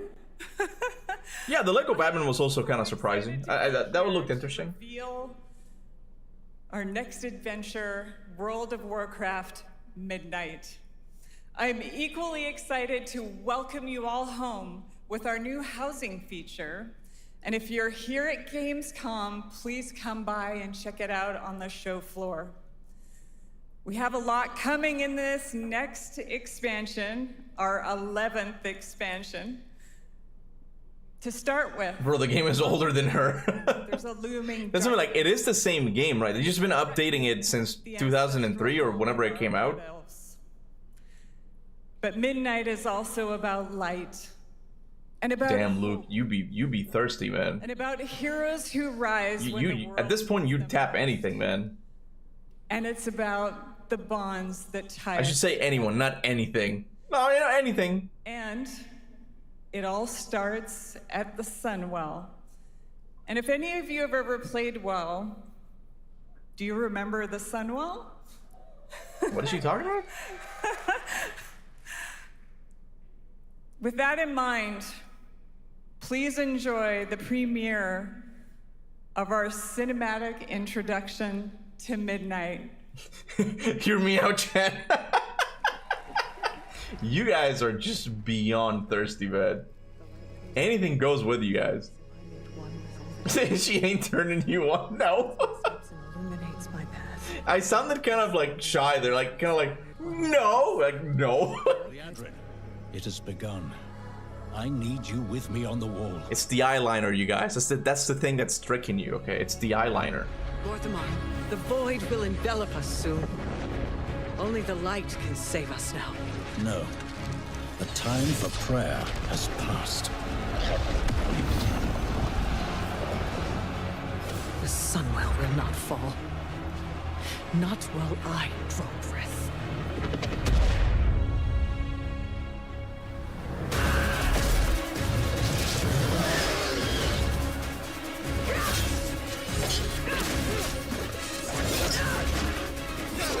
Little elves. I can see you grow weary. How much? It's not the eyeliner. She's got that experience. Jesus Christ, you guys. Flee and save yourselves. Leandrin, don't. Light be with you. You see? She understands it's hopeless. Soon, you all will. The light guides my steps and illuminates my path. The light flows through me, and by its grace am I made one with all that is sacred. The light guides my steps and illuminates my path. The light flows through...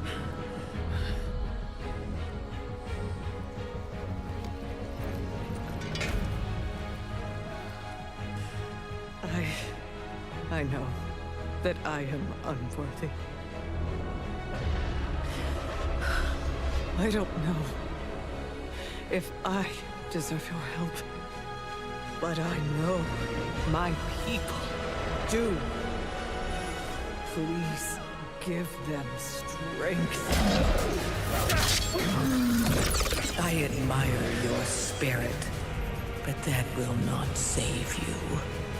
Soon, I will break your world.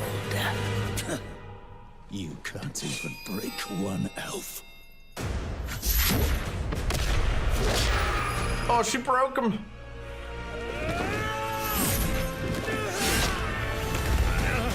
This darkness comes to devour everything. And when it is finished, there will be no more light. Without your aid, we will perish. I beg you, help us.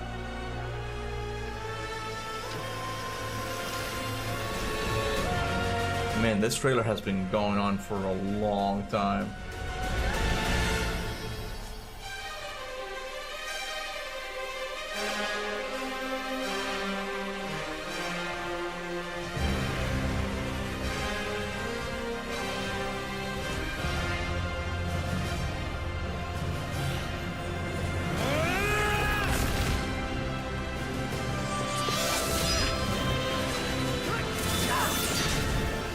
This trailer is so long, they were able to do an Avengers portal scene.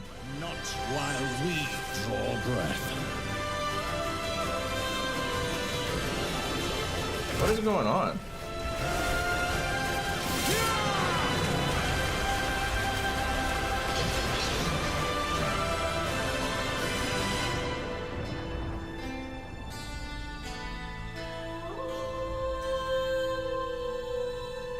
Trailer so long is gonna have a plot twist.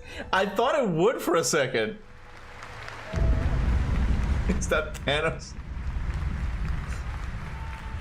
I don't get it. So this is like a DLC for World of Warcraft? What a great cinematic. Nobody does those better than Blizzard, and hope you guys enjoy. Had to readjust. Next is the global announcement of a new project from Team J, the dev team behind Delta Force. Project Spectrum is a tactical shooter for the fearless. It is a physiological horror PvE RPG. My fucking god, how about a single player? Jesus, man. Anomalies twist around the world. Face the horror or become the horror. Everything needs to be connected with people. Why? I don't have friends, okay? I don't want friends. I just want to play by myself.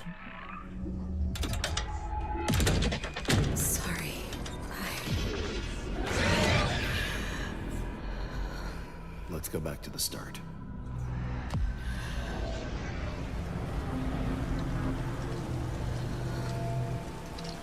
I remember the wind, strong wind. What the hell happened here? We got company! It looks cool, but it's multiplayer.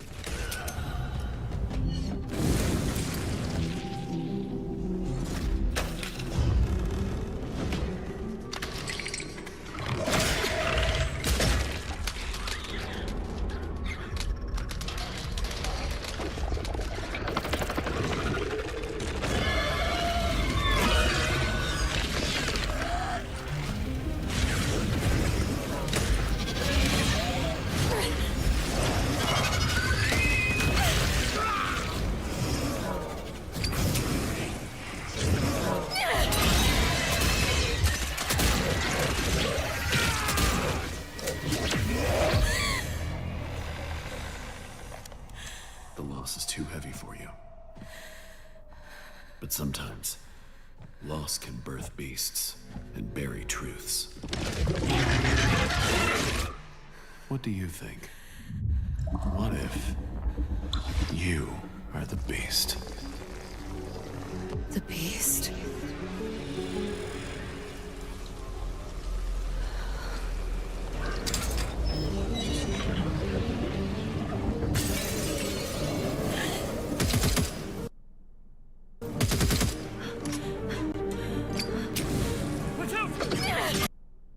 Nice.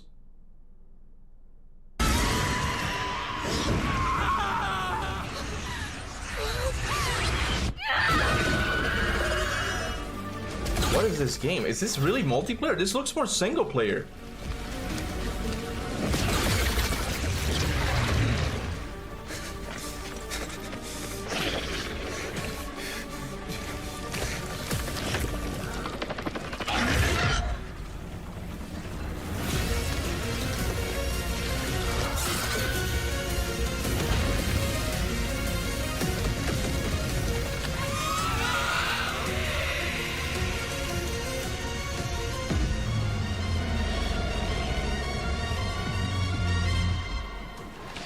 PvE, player versus enemy, right? Like that's like co-op, right? That's I still meant that. Let's go back to the start.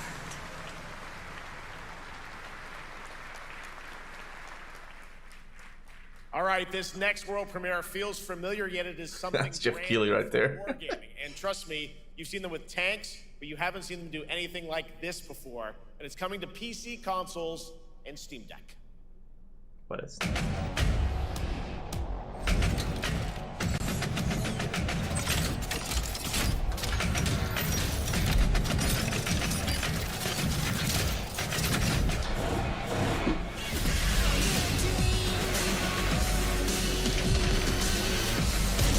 And these are some fast tanks.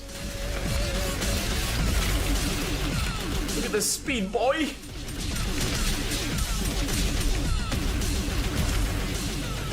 This is Call of Duty in tanks.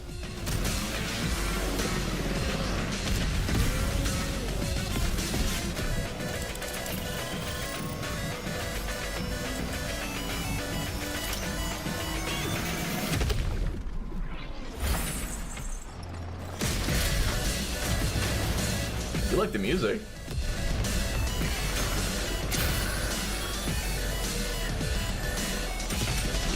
It's like a modern take on SNES music.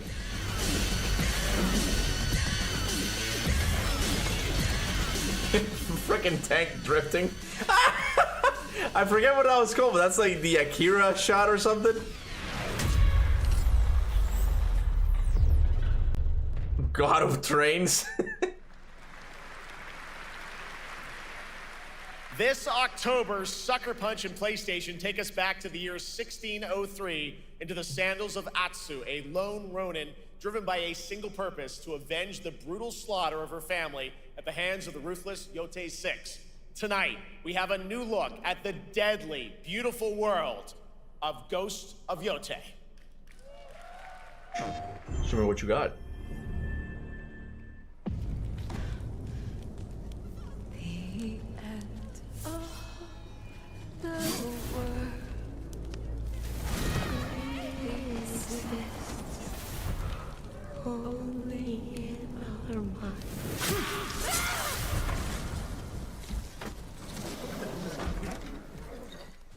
Are you going to give me a lie?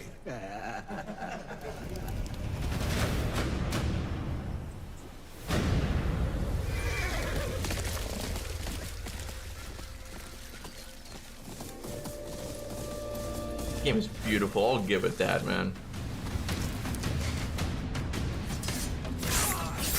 Look at all that snow. Swordsmith's daughter. I watched that tree burn.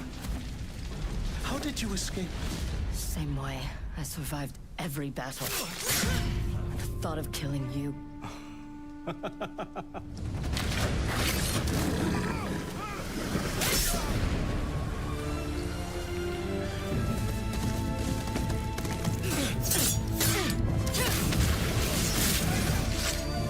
Ruthless spirits, wandering the land, driven by vengeance.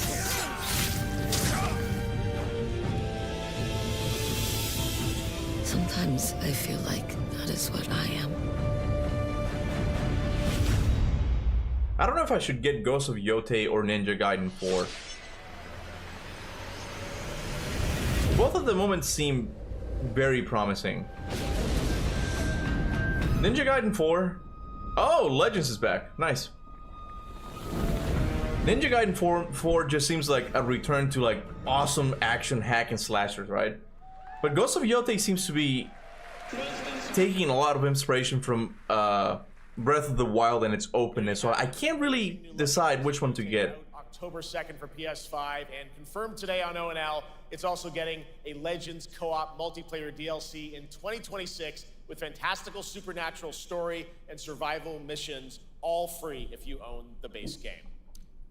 For nearly 3 decades, Resident Evil has terrified, thrilled, and defined the survival horror genre. Now, a new chapter rises from the shadows. Back in June at Summer Game Fest, we gave you the first glimpse at Resident Evil Requiem, and tonight, we are diving deeper. Did they say free DLC? Well, I mean, Ghost of Tsushima Legends was also free, I'm pretty sure. Grace Ashcroft, and why she may be the key. Like, they're just making a big deal about it, but multiplayer should be free. Like, if you buy a game, like, it should be included, you know? Anyway, this is the end of the show, I'm sure.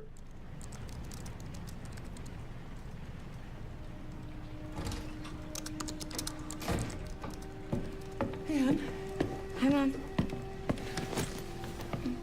You have been on that thing all day. Well, if you're gonna work so late. Get some sleep, eh? I'm almost done, just a sec. It's really coming down hard. Mom, phone. Mom. It's right beside you.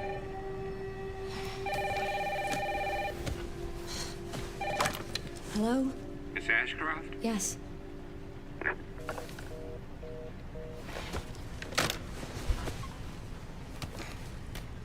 Who was it? Dunno. They asked for Miss Ashcroft and then they hung up on me. Rude. What the? They're coming. Grace, we need to go. Go where? Mom, what's going on? Hurry. Wait, who's coming? What's wrong? Shh. We need to keep our voices down. This is ridiculous. Come on. You think there's gonna be one final game announcement after this? Tell me what's going on. Maybe. They always do leave like a surprise for the end, that's true. Maybe.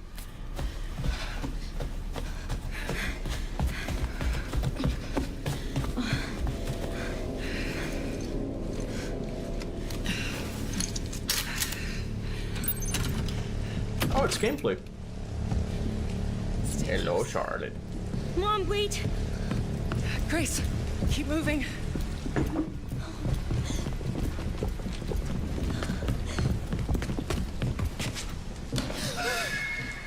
Oh, who's that?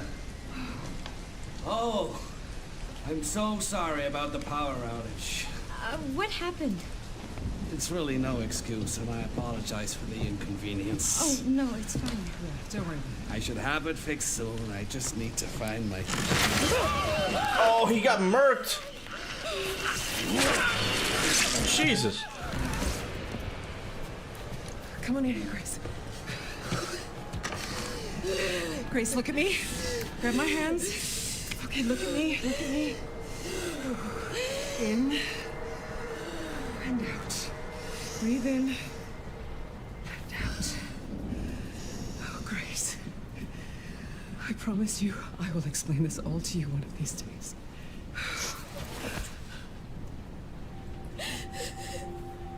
Grace. Please know that you are my hope.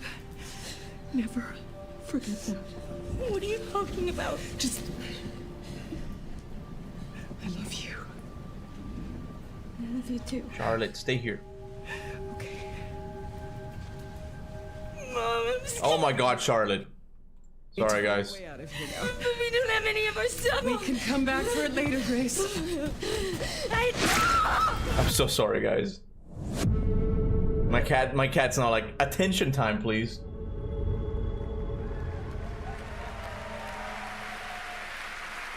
Even your cat doesn't appreciate the show. That game is insane. I got to see that sequence in Osaka about a month ago. Oh my god. That walking title coming out of Summer Game Fest this June. Come on, now, Jeff. For those of you here in the arena tonight at Gamescom, there's some good news because because you'll be over on the show floor, be the first players in the world to get hands-on with a playable demo of Yeah, that was kind of like, is that it? Like, it was nothing. Countdown to the launch this February. A huge thank you to Capcom and Takeuchi-san for that special look. And with that, Gamescom Opening Night Live comes to a close. The celebration of gaming doesn't stop here. We'll be back on Thursday, December 11th for the Game Awards, streaming live around the world as we honor the best games of the year and give you a glimpse of what's coming in 2026 and beyond with tons of brand new game announcements. You're leaving, but before we say goodnight, we do have one last surprise. All right, okay, you got me there. Announcement from a studio that walked away with multiple Game Awards wins for its last project. Please take a look. What do we got here? It's happening!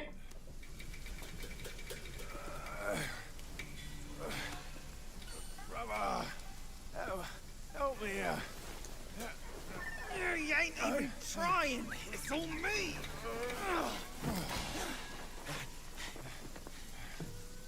Look at that belly of yours. Where's the mountain? Hey, you're falling flat, losing again. Drop that Coswallop. Master will take us back, as long as we keep that mountain in our heart. Hey. Not scolding, not flogging, life spared. No risk going back. This place, we've got food on our table and...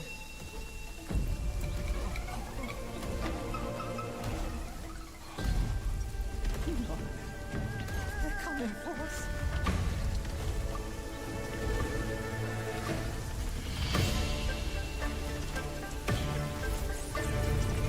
What are they carrying?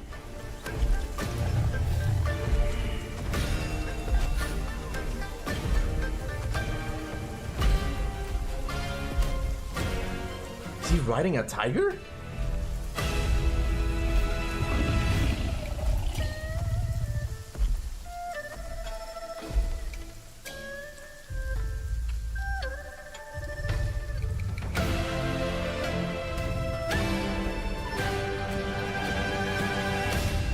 Can you imagine it says like out now?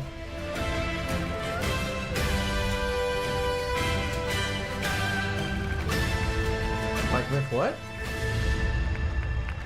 Wait. Is this a new game entirely or a DLC? There's a special announcement. Game Science has announced and kicked off development of the second title in the Black Myth series, this time starring Zhong Kui, the ghost-catching god who wanders between hell and earth. This will once again be a single-player ARPG rooted in ancient Chinese myth and folklore. And don't worry, to those who love the Black Myth series, the westward journey won't end here either. It's been amazing opening night live tonight. Thank you so much to Shox for joining me. Thank you so much, Jeff. I What? had so much fun. Also, It's a new game! Announcement at the end of that to close out. It's a new game! Live this year and kick off Gamescom 2025. It's been so much fun to hold. Oh my god! Okay, is this it? No DLC, but okay. A great night. Have a great Gamescom. Holy crap! Okay, so it's another Chinese story. I don't know this story. I'm gonna have to do some serious research, but it sounds really cool. Where you play as a guy who catches ghosts. I'm like, that sounds interesting. I was not expecting this. I thought it was gonna be a DLC, and even Jeff Keighley said that the journey to the west itself has not ended. Right? That's really cool, man. A whole new game. Black Myth. I want to pronounce it. Wait, no, I wanted the Destin one. Well, that's what I mean. We're still getting it. There's got to be a DLC. I remember they said there was going to be a DLC for Black Myth Wukong, right? I'm excited, but where are Wukong DLCs? This god catches ghosties. Yeah, I don't know. That was like a surprising reveal. I would have loved it, as always, if they showed some gameplay. But I think we can kind of know what to expect from Game Science. You know, they did Black Myth, and this one's going to be just as good, I'm sure. Bro, it's in the story? What's in the story? What's in the story? Sounds like something for Kuba to look forward to. Happy for you, man. Yeah, I'm happy. I love Black Myth Wukong, right? I just didn't do enough of research before it came out. But for this one, I'm gonna try. This story sounds really cool. I don't know if I can do that breakdown for you guys this week, because I mean I have a lot of streaming to do this week. I have to do tomorrow's is the gaming future show. I forget what it was called. We gotta do that. Then Saturday I'm doing Prince of Persia, and then Sunday Metal Gear. So I don't know if I'll be able to get that video out for you guys, but I will do some research on this story, see what they could be doing this time. They're very fast, only 1 year from Wukong. They must have been working on it for a long time now. They must have been working on it for a long time already. Can I send a link for the Zhuang in Wukong game? Well, you can't really send links here in the chat. I don't allow that because people end up sending other stuff. But Phantom Blade Zero, Kuba. Yeah, I'll watch Phantom Blade Zero, but that one looks cool. So what is it called? Phantom Blade Zero what? Because I reacted to that thing, a new one recently. Probably a DLC turned into a whole game. No. I heard rumors, and even I made a video. I forget what it was called. Talking about the we can't. This actually like. Hold on. Give me a sec, guys, because the keyboard's all the way up here.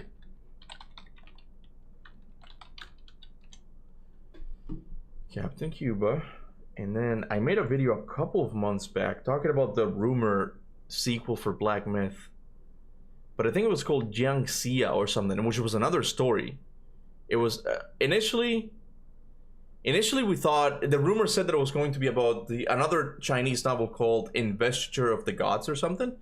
I don't think this is the same thing. I think this is something else, which is interesting. It's cool that they're doing that thing where it's like, oh no, Black Myth. It's like, I like it because it's similar to what God of War, at least modern God of War does, where it's like they take these stories and they twist them, similar to Pinocchio as well and Lies of P, right? And those are like, for games, like those are like my favorite types of things to do, right? So it's cool that they're doing this, and if they keep being successful, they're gonna keep going to, I'm guessing, other Chinese stories, right? So that's cool. Bro, I know this character. Oh my god, it's gonna be a banger. Okay, I'm gonna have to look it up. But I think I heard rumors about it as well, that it was gonna be about a ghost catching guy. Anyway, if not Black, what's it called? Phantom Blade. Phantom Blade Zero new gameplay. There we go. 22 hours ago? Oh wow. Okay, let me see. Let me check this out. Hold on. I did promise I was gonna watch this with you guys, so here we go.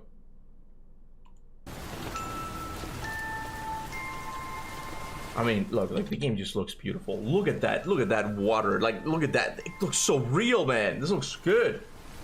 I'm guessing it's this one, right?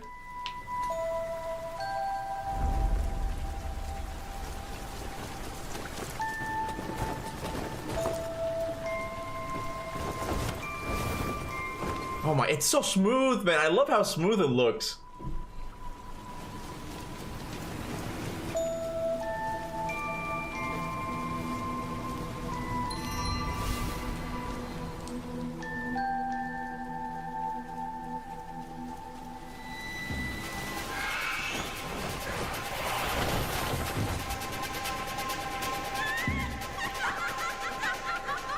And I'm so glad that they're open about this. They keep showing more gameplay. Like, this game is just looking good. They're really proud of it, right?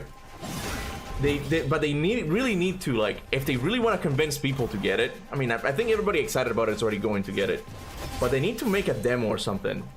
Like, release a demo.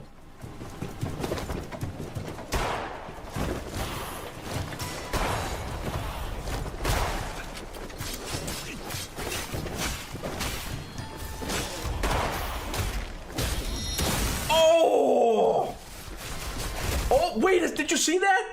Wait, he held them and the guy was shooting at, and he used them as a body shield. Oh my god!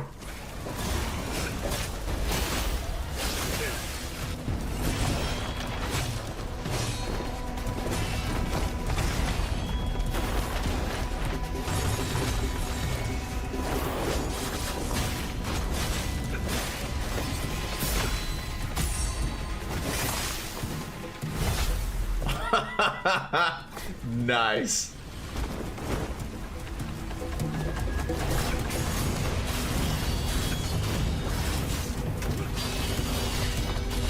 Bro, he's like fighting multiple people at the same time. This is insane. This looks so good.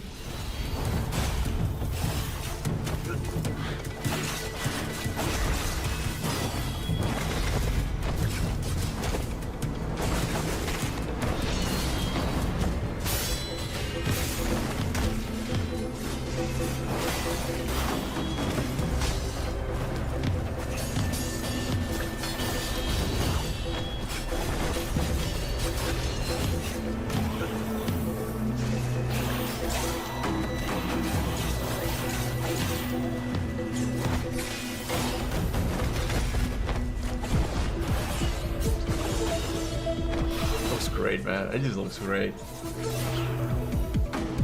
DMC died with this one. No, DMC, they're different games. I think they're still both action games, right? At least this one is still considered an action game. It just looks really good, like really flashy. I like it.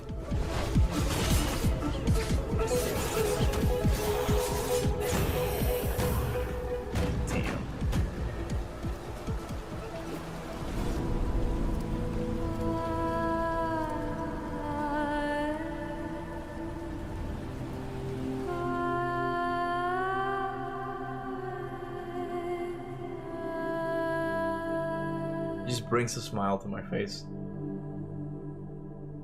The release date will be announced in 2025. Game will launch with day one support for, I don't know what that is, but it just looks good, man. Please release a demo. They need to release a demo. Are they gonna announce anything else? No, that's it. I'm guessing that's what you guys wanted to see. It looks great. It looks great, but man, we got some Black Myth. I still don't know how to pronounce the name. I promise I'm gonna get better at it, okay? I'm gonna start like doing research on that. I do want to make a video on the whole Black Myth thing. It was like, oh, what's the story gonna be? Not, I mean, what the story is that it takes place on. I'm really interested because again, like all of these Chinese stories are just really cool. I had no clue what the Wukong story was, and then I got to read it. I was like, this is amazing. And then they did a game on it, and the game was also amazing. So I have true faith that they're gonna deliver another banger of an action game. So I'm just excited for it. Yote and this is my most anticipated. Yeah, Yote's looking really good too. It's looking really open, but I'm still not sure like whether to get Yote or Ninja Gaiden 4. I feel like right now I'm leaning towards Ninja Gaiden 4 a little bit more just because it seems like I feel like I need to support my action games, okay? Because like they've been dormant for such a long time, and we need to support them. We need to bring them back, okay? We need to bring them back. Keep it. Watch Prince Persia, the Two Thrones trailer. Well, don't get ahead of yourself, okay? Don't get ahead of yourself. We're playing through the whole Prince Persia. We're gonna do all of them. Don't worry about it. I don't want to spoil anything, okay? Is it the one where the Haka is like the Haka chase or something? Some people have said that one has like a darker tone, and I'm really interested in that. So we got. Oh, my hair just came off. We got a lot of things going on the channel here, okay? But speaking about the show. I don't know, even though like Black Myth was announced, it was kind of okay. It had a couple of cool things here and there, but I don't know. It feels like we're missing like the big reveal still, you know? And I don't know like what can we expect for the future game show tomorrow, because I feel like Gamescom is bigger. I mean, we got the Black Myth announcement in it, right? So I don't know what they're going to announce tomorrow, but I will be live streaming it in case you wanted to watch it. I don't expect this one to be as big, but who knows? I don't know. Lego Batman, Resident Evil 9, and Black Myth got me invested. We got a couple of them. It was a couple of them. For me, is I forgot the name. Mortis something. The one with the Napoleon one. That one's really interesting. Animusha. Yeah, Valor Mortis. I'm gonna have to write that down right now. Valor Mortis.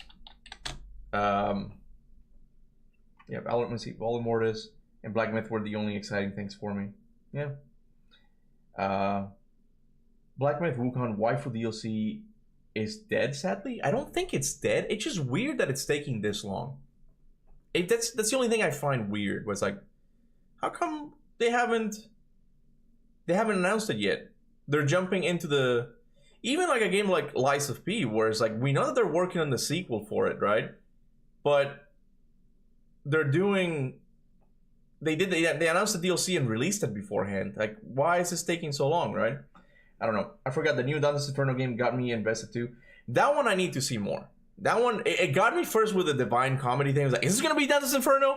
It wasn't the Dante's Inferno. I know it's not. It doesn't seem to be a hack and slasher, but it seems really dark, and I'm hoping it's going to be a Souls-like. I feel like that a Souls-like in that setting could work really well.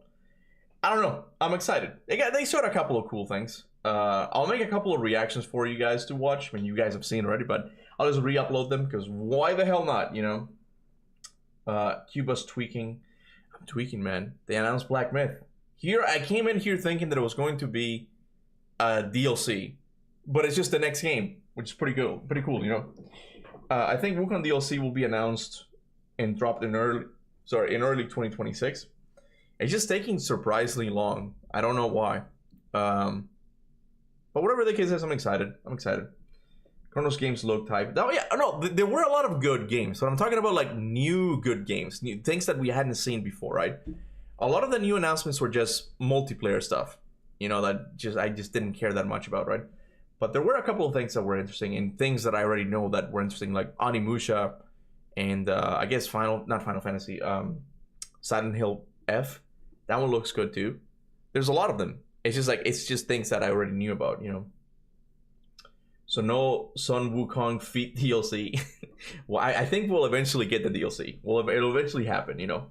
I want your thoughts and reaction on the God of War 3 Gmod video. The Gmod video. God of War. Let me see. God of War 3 Gmod video. Let me see if I can find it.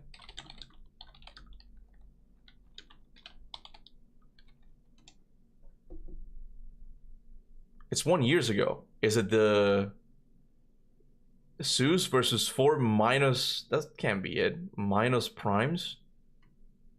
That can't be it.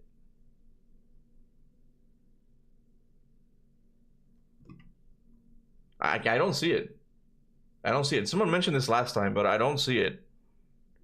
Unless it's Gmod God of War 3 Zeus versus 4 minus primes.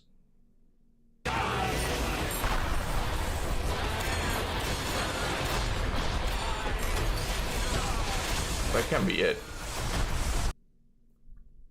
I wanted Infamous 3. Infamous 3 is... I don't think we're gonna see Infamous anytime soon, man. Yeah, I saw the Credits versus Omni-Man thing. I saw it on Facebook and I was like, oh, this is kind of cool. Gmod stands for Gary's Mod, aka Half-Life 2 mods. No, I got that.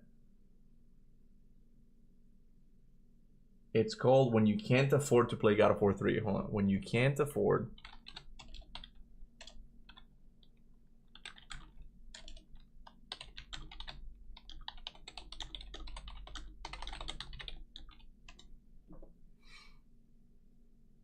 Oh, okay, 4 days ago. Okay, so this... All right, we can watch it. I'm guessing this is it. Like, it's the title and all. Okay, hold on. So this is When You Can't Afford to Play God of War 3.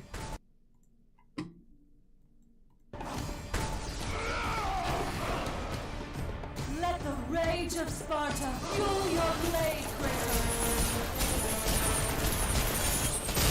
Oh, man, it's pretty good.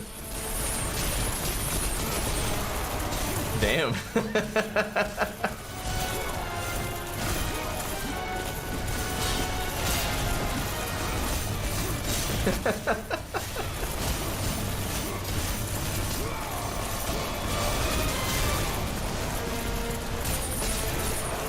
I mean, it actually moves, like, the animations are pretty good. I'll give him that.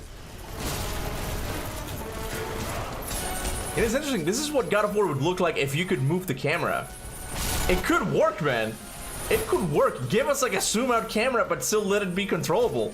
It could work.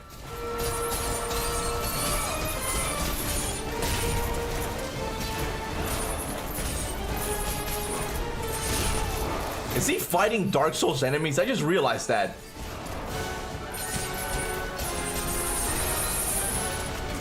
Bro, this could work, man. Did Corey make this on his free time? Wouldn't it be funny? Yeah, I think that's Lord Wynn from Dark Souls.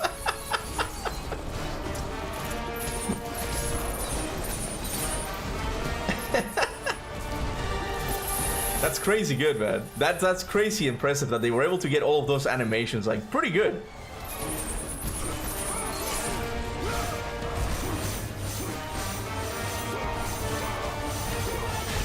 gotta give this game to Cesti. He's gotta play it, man.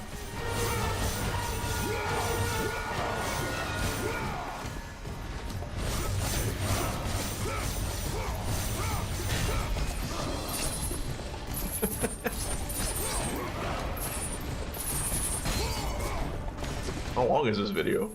That's fucking long.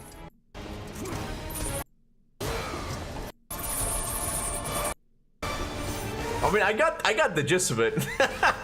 He's fighting the warden. It's just so interesting seeing Kratos fight all of these Dark Soul enemies, man. The camera looks awful in my opinion. I don't know. I mean, look, this is still on Gmod, okay? This is not like a professional like game or anything like that. But I think it could be pretty cool. But I don't know, like even like now, like I've come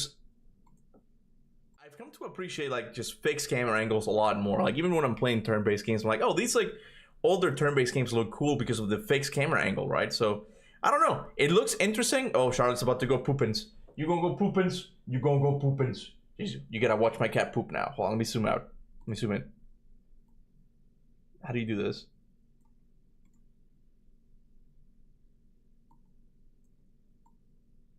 She poopins. She poopins right there. That's a pooping cat. Look at her.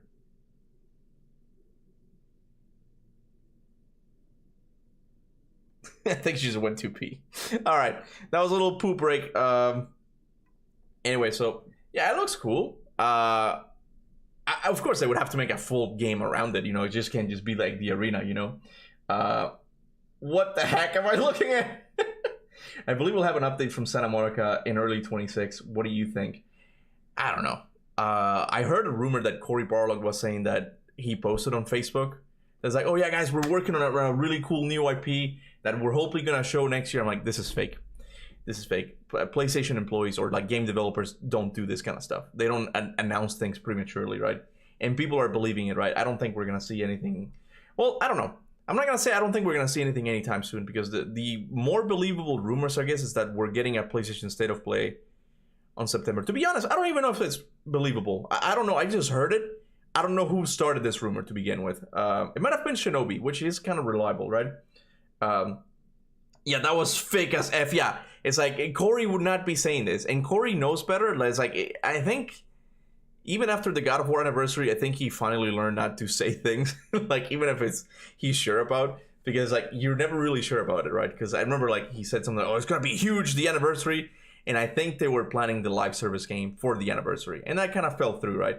So I don't blame him, right? But it's like I'm sure like he wouldn't be on Facebook being like, yo guys, our next IP is gonna be awesome.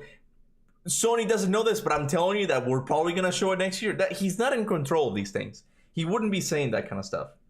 Well, only new announcements were good, but the stuff was highlighted were like shown bare bones. So yeah, kind of disappointed, especially Resident Evil 9. Just 30 seconds gameplay, just walking. Yeah, I'm not a Resident Evil fan, but that was kind of dumb. Just like I thought it was gonna be like them fighting off some zombies or something. That's what Resident Evil is, right? Like some survival horror mechanics, but it's just walking. Like, okay, I mean, if you're a huge Resident Evil fan, I'm sure like you creamed at it, but it's like it was nothing, you know. What happened to Wolverine? Wolverine's dead. We're never getting Wolverine back. But I guess I'll wrap it up here, guys. Overall, it was an okay, leaning towards disappointing show, but I've just come to expect it at this point. You know, it's like I'm not gonna see a lot of things that are really for me anymore because they're still trying to push for that multiplayer audience. You know, like they're still trying to get that live service money. So, you know, it's okay. I'm really happy about Black Myth. We're getting a sequel officially. We knew it was coming. We knew it was gonna happen, but it's nice to finally get some confirmation. You know. But yeah, let me know what you guys thought about it in the comments or here in the chat as well. For anyone replaying it, Yote trailer should have closed that show. Resident Evil 9 had a bad showing. Well, I mean, I feel like they did good by showing Black Myth. I think Black Myth. They did good by ending the show with Black Myth. You gotta end it with a surprise. You can just be like, So here's 30 seconds of Resident Evil walking part. Like, that's not gonna be exciting for anyone, you know. But it is what it is. I will see you guys tomorrow for the future game show. I think it's what it's called. I don't think I've ever done a live reaction to that one, but why not? I got nothing else to do, right? Anyway, I'll see you guys tomorrow. Until then, remember, go forth in the name of Olympus. Bye.